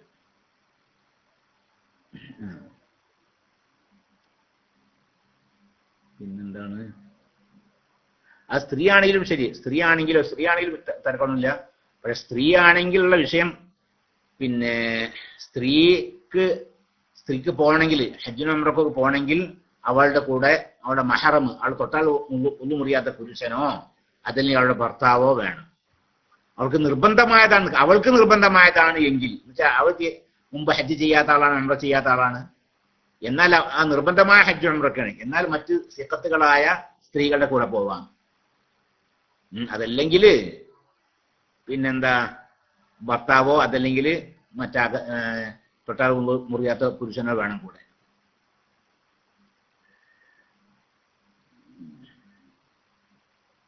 അസ്സലാമു അലൈക്കും വലൈക്കും സ്ലാം വറഹ്മത്തുള്ളാഹി. ദിൽഷാദ് മോൻ ഇന്നലെ ചെയ്ത PM ആണ്. ഇന്നലെ നമ്മുടെ ഇത് മറുപടി പറച്ചിലൊക്കെ കഴിഞ്ഞ ശേഷമാണ് ദിൽഷാദ് മോന്റെ ആ PM ഞാൻ കണ്ടത്. ഉസ്താദെ, ഖുർആൻ ടെസ്റ്റ് ആണ് അടുത്ത വെൻസ്ഡേ. പാസ്സാവാനും സ്കൂളിൽ പരീക്ഷ പാസ്സാവാനും ദുആ ചെയ്യണേ. ദിൽഷാദ് മോനല്ല, ദിൽഷാദ് മോന്റെ അഞ്ചന്മാരുണ്ട്, ഖുർആൻ ഹിഫ്ലാക്കുന്ന കുട്ടികളുണ്ട്. അപ്പോ ദിൽഷാദ് മോൻ ID ആണ് അവരുടെ ID. അവിടെ ഹിഫ്ലിന് പഠിക്കുന്നത് ആ ദിൽഷാദ് മോന്റെ അഞ്ചന്മാരാണ്. അല്ലാഹു സുബ്ഹാനഹു വ തആല കുട്ടികൾക്കൊക്കെ നല്ല ഹിഫ്ള്, ഖുർആൻ ശരിക്കും ഹിഫ്ലാക്കാനുള്ള എല്ലാ വക തന്റെ ഇടവും ബുദ്ധിശക്തിയും തൗഫീഖൊക്കെ അല്ലാഹു തആല പ്രദാനം ചെയ്യട്ടെ. അള്ളാഹിന്റെ ദീനനുസരിച്ച് ജീവിക്കാനുള്ള തൗഫീഖ് അവർക്ക് അല്ലാഹു പ്രദാനം ചെയ്യട്ടെ. അവരെ കൊണ്ട് അല്ലാഹു തആല അവരുടെ മാതാപിതാക്കൾക്കും കുടുംബത്തിനും മുസ്ലിം ഉമ്മത്തിനും വലിയ നഫ്അ്, വലിയ ഉപകാരം അല്ലാഹു നൽകട്ടെ. ആ കുട്ടികളൊക്കെ അല്ലാഹു തആല ഉന്നതരാക്കട്ടെ. ദിൽഷാദ് മോന് സുഖമില്ലാത്ത കുട്ടിയാണ്. അല്ലാഹു സുബ്ഹാനഹു വ തആല അവന് പൂർണ്ണ ശിഫ നൽകട്ടെ. അവന് അല്ലാഹു സിഹത്തും ആഫിയത്തും, സിഹത്തോടു കൂടി ആഫിയത്തോടു കൂടിയുള്ള ദീർഘായുസ്സും അല്ലാഹു നൽകട്ടെ, പ്രദാനം ചെയ്യട്ടെ. അവന് നല്ല തന്റെ ഇടവും അവന്റെ കാര്യം കൊണ്ടു നടക്കാനുള്ള കഴിവും ഒക്കെ അല്ലാഹു സുബ്ഹാനഹു വ തആല പ്രദാനം ചെയ്യട്ടെ. ആമീൻ. വസല്ലല്ലാഹു അലാ സയ്യിദിനാ മുഹമ്മദിൻ വആലിഹി വസഹ്ബിഹി അജ്മഈൻ. അൽഹംദുലില്ലാഹി റബ്ബിൽ ആലമീൻ. തലമറക്കൽ സുന്നത്തല്ലേ? സുന്നത്താണ്. എന്താണ് ഇതിന് തെളിവ്? തെളിവുണ്ടോന്നല്ലേ? തെളിവ് തെളിവ് തുസന്നുൽ അമാമത്തുൽ സ്വലാത്തി. ഒന്നാമത്തെ തെളിവ് റസൂലുള്ളാഹി സ്വല്ലല്ലാഹു അലൈഹി വസല്ലം ഞങ്ങള് തല മറച്ചിരുന്നു, തലകെട്ട് കെട്ടിയിരുന്നു. അത് സാധാരണ പറയാറുള്ളത് അതൊരു അറേബ്യൻ ആചാരമായിട്ടാണ്. അറബികൾക്ക് റസൂലുള്ളാഹി അല്ലാത്തൊരു തല കെട്ടിയിരുന്നു, അബൂജഹലൊക്കെ തല കെട്ടിയിരുന്നു. അത് അറബികളുടെ വയസ്സാണ്, അതല്ലാതെ അങ്ങനെ പറയാൻ പറ്റൂല എന്നാണ്. കാരണം ആചാരം, പല ആചാരവും ഇസ്ലാം നിരക്കാത്ത ആചാരം റസൂൽ ഒഴിവാക്കിയിട്ടുണ്ട്. എന്നാൽ ഇത് ഒഴിവാക്കിയില്ല. ഇസ്ലാമിന് നിരക്കാത്ത പലതും വലിച്ചെറിഞ്ഞിട്ടുണ്ട്, ഒഴിവാക്കിയതല്ലായിട്ട് വലിച്ചെറിഞ്ഞിട്ടുണ്ട്. അതിനെ കണിശമായി എതിർത്തിട്ടുമുണ്ട്. അത് പാടെ വർജിക്കുന്ന ഒരു സമൂഹത്തെ റസൂൽ വാർത്തെടുത്തിട്ടുമുണ്ട്. എന്നാൽ ഇതല്ല. ഇത് റസൂലുള്ളാഹി സ്വല്ലല്ലാഹു അലൈഹി വസല്ലം ഞങ്ങൾ അത് ധരിക്കുകയും റസൂലുള്ളാഹിയുടെ സഹാബത്തൊക്കെ അത് ധരിക്കുകയും ചെയ്തിട്ടുണ്ട്. അത് സംബന്ധമായ കുറെ ഹദീസുകളുണ്ട്, തലകെട്ടിനെ കുറിച്ചുള്ള ഹദീസുകളുണ്ട്, കുറെ ഹദീസുകളുണ്ട്. പക്ഷെ ആ ഹദീസുകളൊക്കെ വളരെ ലൈഫായ ഹദീസുകളാണ്.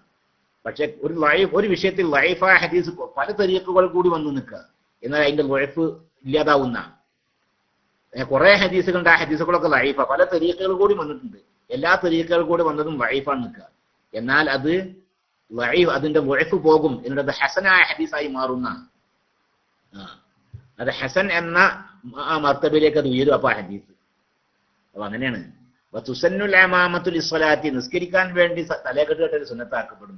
വലിയ ഖസ്ദി തജമ്മുലി, നിസ്കരിക്കാൻ വേണ്ടി മാത്രമല്ല, ഭംഗിക്ക് വേണ്ടിയും ഒരു പ്രൗഢിയുള്ള തലകെട്ടൊക്കെ കെട്ടി നടക്കല്ലേ, അതിനു വേണ്ടിയൊക്കെ തലകെട്ട് കെട്ടൽ എന്താ സുന്നത്ത. ലിൽ അഹാദീസിൽ കസീറത്തി ഫീഹ, ആ വിഷയത്തിലുള്ള ധാരാളം ഹദീസുകൾ ഉണ്ടായതിനു വേണ്ടി. വഷ്തിദാദു ളുഅഫി കസീരി മിൻഹ, ഇവിടെപ്പെട്ട പല ഹദീസുകളും വളരെ ലൈഫായ ഹദീസുകളാണ്. അത് യുജ്ബിറുഹു കസ്റത്തു തുർഖിഹ, അത് ധാരാളം തരീഖുകൾ കൂടി വന്നു എന്നുള്ളത് ആ ളുഅഫ് പരിഹരിക്കുന്ന, എന്നാൽ ളുഅഫ് പരിഹരിക്കാൻ മാത്രം അധികം തരീഖുകൾ കൂടെ വന്നിട്ടുണ്ട്. ഉസ്താദെ, ഒരു നിസ്കാരത്തിൽ 2 റക്അത്തിലും ഒരു സൂറത്ത് തന്നെ ഓതാൻ പറ്റുമെന്നാണ്. 2 റക്അത്തിലും ഒരു സൂറത്ത് ഓതല്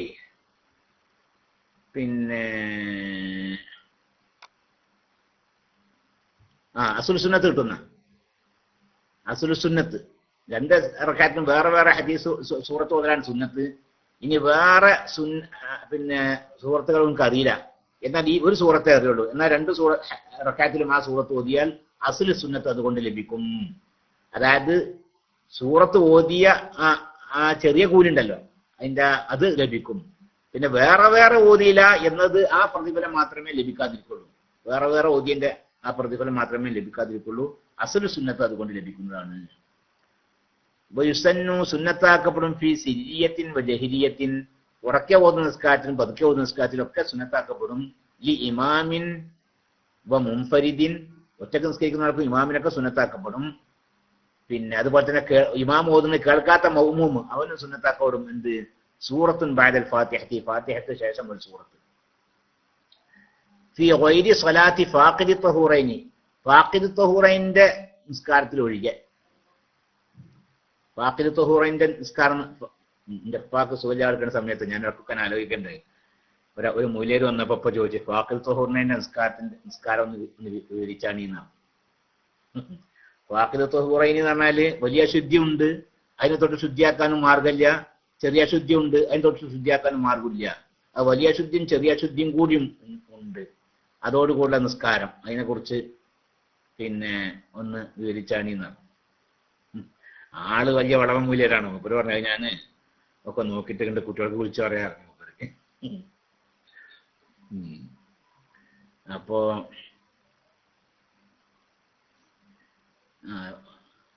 ഇത് ആ ഫാഖിദ് തഹൂറൈനി ആയ ആളാ നിൽക്കുക.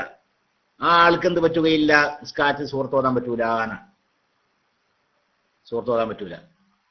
കാരണം എന്താ, സൂറത്ത് ഓതാൻ എന്നാണ് സുന്നത്താണ്. വലിയ ശുദ്ധിക്കാരനാണ്. വലിയ ശുദ്ധി ഉണ്ടാകുമ്പോൾ ഖുർആൻ ഓതാൻ പാടില്ലല്ലോ. പിന്നെ ഫാത്തിഹ ഓതലോ, ഫാത്തിഹ ഓതൽ വേറെ നിർബന്ധമായ ആണ്. നിസ്കാരം സഹിയാണ് ഈ ഫാത്തിഹ ഓതണ്ടേ അല്ലേ? ആ ഫാത്തിഹന്റെ വിഷയവും മറ്റു സൂറത്തിന്റെ വിഷയവും ഒരുപോലല്ല.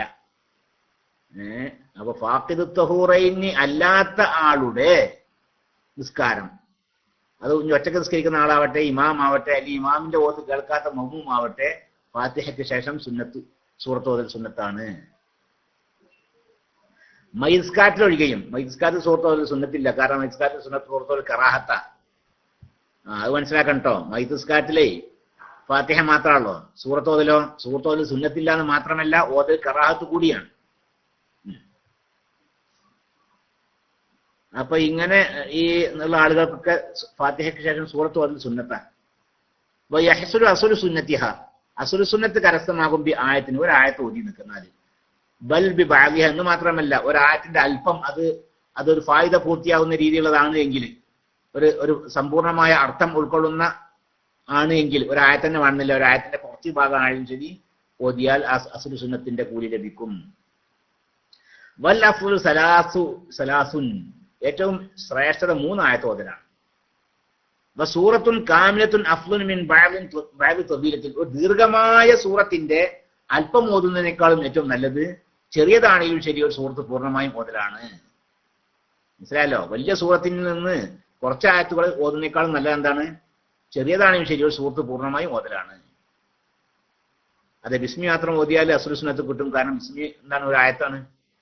അതുകൊണ്ട് അസ്ലു സുന്നത്ത് ബിസ്മി മാത്രം ഓതിയാലും കിട്ടും. പിന്നെ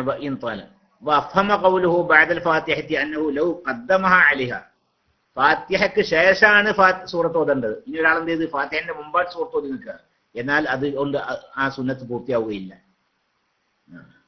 അത് കണക്കിലെടുക്കപ്പെടുകയില്ല. ഇതുപോലെ കമാലോ കററൽ ഫാത്തിഹത്ത, ഒരാൾ ഫാത്തിഹ 2 പ്രാവശ്യം ഓതി നിൽക്കുക, എന്നാലും സൂറത്ത് ഓതിയ കൂലി കിട്ടുമോ? ആദ്യം ഫാത്തിഹ ഓതി, പിന്നെ ഒരിക്കൽ കൂടി ഫാത്തിഹ മടക്കി ഓതി, എന്നാൽ സൂറത്ത് ഓതിയ കൂലി കിട്ടുമോ? ഇല്ല. ഇതാലും യഹ്ഫദ് ഗൈറഹ, ഫാത്തിഹ അല്ലാതെ അവനക്ക് അറിയില്ല നിൽക്കുക, എന്നാലൊഴികെ. ഒരാൾക്ക് ആകെ ഫാത്തിഹ അറിയുള്ളൂ, എന്നാൽ അയാൾക്ക് എന്ത് ചെയ്ത് ഫാത്തിഹയ്ക്ക് ശേഷം ഒരിക്കൽ കൂടി ഫാത്തിഹ മടക്കി ഓതിയാൽ സൂറത്ത് ഓതിയ കൂലിയും കിട്ടും. അതല്ല, ഫാത്തിഹയ്ക്ക് പുറമെ വേറെ സൂറത്ത് അറിയുന്ന ആളുകളാണെങ്കിലോ ഫാത്തിഹ മടക്കി ഓതിയത് കൊണ്ട് സൂറത്ത് ഓതിയ കൂലി ലഭിക്കുകയില്ല. പിന്നെ മനസ്സിലായല്ലോ അല്ലേ? ലൗ കററ സൂറത്തൻ, ഇനി ഇവിടെ ചോദ്യപദമൊന്നുമല്ലല്ലേ, ചോദ്യപ്പ ഈ വരണതാണ്. 2 റക്അത്തിലും ഒരേ സൂറത്ത് ഓതിയാലോ എന്ന്. ലൗ കററ സൂറത്തൻ, ഒരാൾ ഒരു സൂറത്ത് മടക്കി ഓതി, 2 റക്അത്തിന് ഒരു സൂറത്ത് മടക്കി ഓതി, എന്നാൽ ഹസല അസ്ലു സുന്നത്തിൽ ഖിറാഅത്തിന്റെ അസ്ലു സുന്നത്ത് ലഭിക്കുന്നതാണ് എന്നാണ്. അപ്പൊ കഴിഞ്ഞു. അസ്സലാമു അലൈക്കും. വലൈക്കും അസ്സലാം വറഹ്മത്തുള്ളാഹി. ഉസ്താദെ, ചില ആളുകൾ മഅ്മൂമുകൾ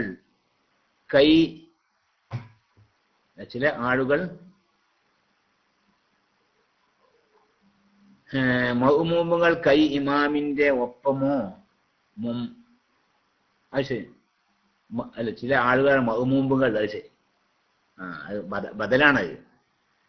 കൈ ഇമാമിന്റെ ഒപ്പമോ കാല് ഇമാമിന്റെ ഒപ്പമോ മുമ്പിലോ വെക്കുന്നു, എന്ത് ചെയ്യണം? മൗമൂമിന്റെ കാല് മൗമൂമിന്റെ മടമ്പ് ഇമാമിന്റെ മടമ്പിനേക്കാൾ മുന്തി നിൽക്കും. മുന്നായ നിസ്കാരം സഹിയാവുകയില്ല.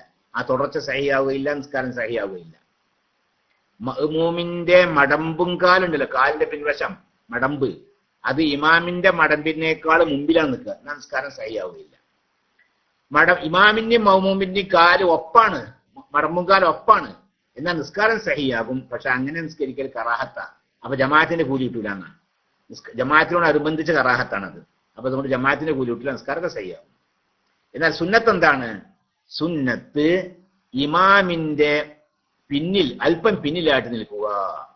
എന്നുവെച്ചാൽ ഇമാമിന്റെ മടമ്പിന്റെയും പിന്നിൽ അല്പം പിന്നിലാവുക മഅ്മൂമിന്റെ വിരല്. ഇമാമിന്റെ മടമ്പിന്റെയും അല്പം പിന്നിലാവുക മഅ്മൂമിന്റെ വിരൽ തുഞ്ചം. ആ രീതിയിൽ നിൽക്കലാണ് സുന്നത്ത്. അപ്പൊ 3 കാര്യം പറഞ്ഞല്ലേ? 3 കാര്യം. ഒന്നെന്താണ്? ഇമാമിന്റെ മടമ്പിന്റെയും മുമ്പിലേക്ക് പോയി മഅ്മൂമിന്റെ മടമ്പ് എങ്കിൽ നിസ്കാരമേ സഹിയാവുകയില്ല. ഇമാമും മഅ്മൂമും ഒപ്പാണ് നിൽക്കുന്നത്, രണ്ടാളും മടമ്പ് ഒപ്പാ, എന്നാൽ നിസ്കാരം സഹിയാകും. പക്ഷെ അത് കറാഹത്താണ്. അപ്പൊ ജമാഅത്തിന്റെ കൂലി കിട്ടൂല. ജമാഅത്തിനോടനുബന്ധിച്ച കറാഹത്ത് ചെയ്ത ജമാഅത്തിന് കൂലി കിട്ടൂല. എന്നാൽ സുന്നത്ത് എന്താകുന്നു? സുന്നത്ത് ഇമാമിന്റെ മടമ്പിന്റെയും പിന്നിലാവുക മഅ്മൂമിന്റെ കാലിന്റെ വിരൽ തുഞ്ചം കൂടി. ഇതാണ് ഏറ്റവും സുന്നത്ത്. ലാ യതഖദ്ദമുൽ മഅ്മൂമു അലാ ഇമാമിഹി ഫിൽ മൗഖിഫി. നൃത്തത്തിൽ ഇമാമിനേക്കാളും മഅ്മൂമ് ഉന്തരുത്. ഫഇൻ തഖദ്ദമൽ ഖായിമു ഔ ഗൈറുഹു അലൈഹി. പിന്നെ അപ്പൊ ഇനി ഇമാമിന്റെ കാലിനേക്കാളും മഅ്മൂമിന്റെ കാല് മുന്തി നിൽക്കുക. ശിദ്ദത്തുൽ ഖൗഫിന് പേടി കഠിനമായ നിസ്കാരത്തിലൊന്നല്ല, സാധാരണ നിസ്കാരത്തിൽ തന്നെ. എന്നാൽ ബത്തലത്ത് നിസ്കാരം ബാത്തിലായി. വലാത്തുള്ളൂർ മുസാവാത്തുഹു ലിൽ ഇമാമി. ഇമാമും മഅ്മൂമും ഒപ്പം നിൽക്കത് ബുദ്ധിമുട്ടില്ല. പക്ഷെ ലാക്കിന്നഹ മക്റൂഹത്തുൻ, അത് കറാഹത്ത. എങ്ങനത്തെ കറാഹത്ത്? മുഫവ്വിതത്തുൻ ലി ഫളീലത്തിൽ ജമാഅത്തി. ജമാഅത്തിന്റെ ശ്രേഷ്ഠത ഔത്താക്കി കളയുന്ന, നഷ്ടപ്പെടുത്തി കളയുന്ന പിന്നെ കറാഹത്താകുന്നു. വയുന്ദബു തഖല്ലുഫുഹു അൻഹു ഖലീലൻ.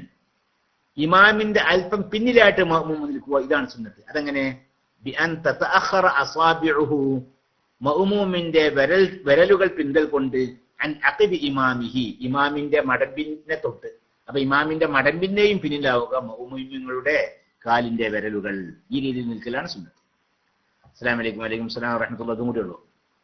ഒരു ഇമാമിനോട് കൂടി നിസ്കരിച്ച ആളുടെ കൂടെ പിന്തുടർന്നാൽ ഇമാമിന്റെ കൂടെ നിസ്കരിക്കുന്ന കൂലി കിട്ടുമോ? അതൊക്കെ കിട്ടും. എങ്ങനെ? തുടരുന്ന അതേ സമയത്ത് പറ്റില്ലട്ടാ. തുടർന്നവനെ തുടരാൻ പറ്റൂല. ഇമാമിനെ തുടർന്ന ഒരാളുണ്ട്, അയാൾ തുടരുക, അപ്പൊ അത് പറ്റൂല. പിന്നെ ഇമാമ് സലാം വിട്ടി കഴിഞ്ഞ ശേഷം പിന്നെ മസ്ബൂഖാണ്. ആ സമയത്ത് ഒരാൾ എന്ത് ചെയ്ത് ആ മസ്ബൂഖിനെ തുറന്ന് നിസ്കരിച്ചു. എന്നാൽ ഇമാമും ജമാഅത്തായി നിസ്കരിച്ച കൂലി ലഭിക്കുന്നതാണ്. മസ്ബൂഖിനെ തുറന്ന് നിസ്കരിക്കാം. ഇത്രയും ചോദ്യങ്ങളാണുള്ളത്. അള്ളാഹു സുബ്ഹാനഹു വ തആല ഇതുവരേക്കും പറഞ്ഞതും ഇനിയും കുറെ ചോദ്യങ്ങളുണ്ട് കേട്ടോ. മറ്റേ ഇതിൽ നിന്ന് ഇപ്പൊ വന്ന കുറെ ചോദ്യങ്ങളുണ്ട്. ഇൻഷാ അള്ളാഹ് അത് നിങ്ങൾക്ക് നാളെ പറയാം. ഇന്നിപ്പോ സമയം കുറെ വൈകിട്ടുണ്ട്. നാളെ ഇൻഷാ അള്ളാഹ് പറയാം. അള്ളാഹു സുബ്ഹാനഹു വ തആല തൗഫീഖ് പ്രദാനം ചെയ്യട്ടെ. അള്ളാഹു സുബ്ഹാനഹു വ തആല ഇതുവരെയും പറഞ്ഞതും കേട്ടതും പങ്കെടുത്തതും ഒക്കെ അള്ളാഹു കബൂൽ ചെയ്യട്ടെ. സർവശക്തനായ അള്ളാഹുവെ, ഞങ്ങളുടെ എല്ലാവരുടെയും ചെറുതും വലുതുമായ എല്ലാ ദോഷങ്ങളും നീ കൊടുത്തു തരണേ അള്ളാഹ്. ഗഫൂറായ അള്ളാഹ്, ഞങ്ങളുടെ എല്ലാവരുടെയും, ഞങ്ങളുടെ മാതാപിതാക്കളുടെയും ഭാര്യസന്താനങ്ങൾ, സഹോദര സഹോദരിമാർ, ഞങ്ങളോട് ബന്ധപ്പെട്ട എല്ലാവരും, ഞങ്ങളുടെ സ്നേഹിതന്മാർ, ഞങ്ങളോട് ബന്ധപ്പെട്ട എല്ലാവരുടെയും ചെറുതും വലുതുമായ എല്ലാ ദോഷങ്ങളും ഈ സമയത്ത് നീ നിന്റെ മഹളായ പൊതുവെ കൊണ്ട് നീ പുറത്തു തരണേ. ഞങ്ങളുടെ എല്ലാ ദോഷങ്ങളും പുറത്തു തന്നുകൊണ്ട് ഞങ്ങളെ നീ പൂർണ്ണമായി ശുദ്ധീകരിക്കണേ അള്ളാഹ്. പഠിച്ചോനെ, എല്ലാ വക അപകടങ്ങൾ തൊട്ടും ഞങ്ങളെയും ഞങ്ങളോട് ബന്ധപ്പെട്ടവരെയും നീ കാത്തുരക്ഷിക്കണേ. ഞങ്ങളെയും ഞങ്ങളോട് ബന്ധപ്പെട്ടവരെയും എപ്പോഴും നിന്റെ അമ്നിലും നിന്റെ ഹിഫ്ലിലും ആക്കണേ. അവസാനം ഞങ്ങളുടെ ആഖിബത്ത് നന്നാക്കി തരണേ. ലാ ഇലാഹ ഇല്ലല്ലാഹ് എന്ന കലിമ ഉച്ചരിപ്പിച്ചുകൊണ്ട് ഞങ്ങൾ മരിപ്പിക്കണേ അള്ളാഹ്. ഖബർ ജീവിതം, ഞങ്ങളുടെ ഖബർ ജീവിതം റാഹത്തും സന്തോഷത്തിലാക്കി തരണേ, സുഖമാക്കി തരണേ. പടച്ചവനെ, റസൂലുള്ളാഹി സ്വല്ലല്ലാഹു അലൈഹി വസല്ലമയുടെ ശഫാഅത്തിൽ ഞങ്ങൾ എല്ലാവരെയും ഉൾപ്പെടുത്തി തരണേ. ഒരു നിമിഷം പോലും നരകത്തിൽ കടത്താതെ അവലീയങ്ങളോട് കൂടി സാധ്യതയോട് കൂടി സ്വർഗത്തിൽ ഞങ്ങളെ പ്രവേശിപ്പിക്കുകയും റസൂലുള്ളാഹി സ്വല്ലല്ലാഹു അലൈഹി വസല്ലം തങ്ങളുടെ ജിവാറിലായി ഞങ്ങളെ നീ സ്വർഗത്തിൽ താമസിപ്പിക്കുകയും ചെയ്യണേ അല്ലാഹ്. റബ്ബനാ ആതിനാ ഫിദ്ദുനിയാ ഹസനത്തും വഫിൽ ആഖിറതി ഹസനത്തും വഖിനാ അദാബന്നാർ. വസല്ലല്ലാഹു അലാ ഖൈരി ഖൽഖിഹി സയ്യിദിനാ മുഹമ്മദിൻ വഅലിഹി വസഹ്ബിഹി അജ്മഈൻ. അൽഹംദുലില്ലാഹി റബ്ബിൽ ആലമീൻ. പ്രിയപ്പെട്ട സഹോദരന്മാരെ സഹോദരിമാരെ, നാളെ നമ്മുടെ മജ്‌ലിസുൽ ഫുർഖാനിൽ രാവിലെ 8:30 മുതൽ ഇബാദിന്റെ വനിതാ മീറ്റ് നടക്കുകയാണ്. SKSന്റെ കീഴിലുള്ള ഇബാദ്, ആ ഇബാദിന്റെ കീഴിലുള്ള വിദ്യാർത്ഥിനികൾക്ക് ഉള്ള ഒരു പ്രത്യേകമായ, തെരഞ്ഞെടുക്കപ്പെട്ട വിദ്യാർത്ഥിനികൾക്കുള്ള പ്രത്യേകമായ ക്യാമ്പ് നടക്കുകയാണ്. അത് കോളേജ് തലങ്ങളിലുള്ള വിദ്യാർത്ഥിനികൾക്കാണ് പ്രവേശനമുള്ളത്. പിന്നെ ഡിഗ്രി അതുപോലെ തന്നെ PG ഒക്കെ ചെയ്യുന്ന വിദ്യാർത്ഥിനികൾക്കാണ് പ്രവേശനം ഉള്ളത്. എന്നാൽ കൊരട്ടിക്കര മഹല്ലിൽപ്പെട്ടവരാകുമ്പോൾ +1 +2 വിദ്യാർത്ഥിനികളെ കൂടി പരിഗണിക്കുന്നുണ്ട്. രാവിലെ 8:30 മുതൽ വൈകുന്നേരം 4:30 വരെയാണ് പരിപാടി ഉണ്ടാവുക. അതിൽ ബഹുമാനപ്പെട്ട സയ്യിദ് സാദിഖ് അലി ശിഹാബ് തങ്ങളുടെ ഭാര്യ, അതുപോലെ തന്നെ മറ്റ് പാണക്കാട് കുടുംബത്തിൽപ്പെട്ട സയ്യിദത്തുമാർ വേറെയും പങ്കെടുക്കുന്നു എന്നറിഞ്ഞു. അതിന് പുറമെ പിന്നെ നമ്മുടെ വഫിയകളും സഹറബികളും അങ്ങനെ പല സഹോദരിമാരും ക്ലാസ് എടുക്കുന്നവരൊക്കെ ഉണ്ടല്ലോ. ഇപ്പോൾ അവരിൽപ്പെട്ട പല ആളുകളും, അവരുടെ പേരൊക്കെ നിങ്ങൾക്കറിയില്ല, അവർ ക്ലാസ് എടുക്കുന്നുണ്ട്. പിന്നെ ബഹുമാനപ്പെട്ട ആസിഫ് ദാരിമി, അബ്ദുസലാം ഫൈസി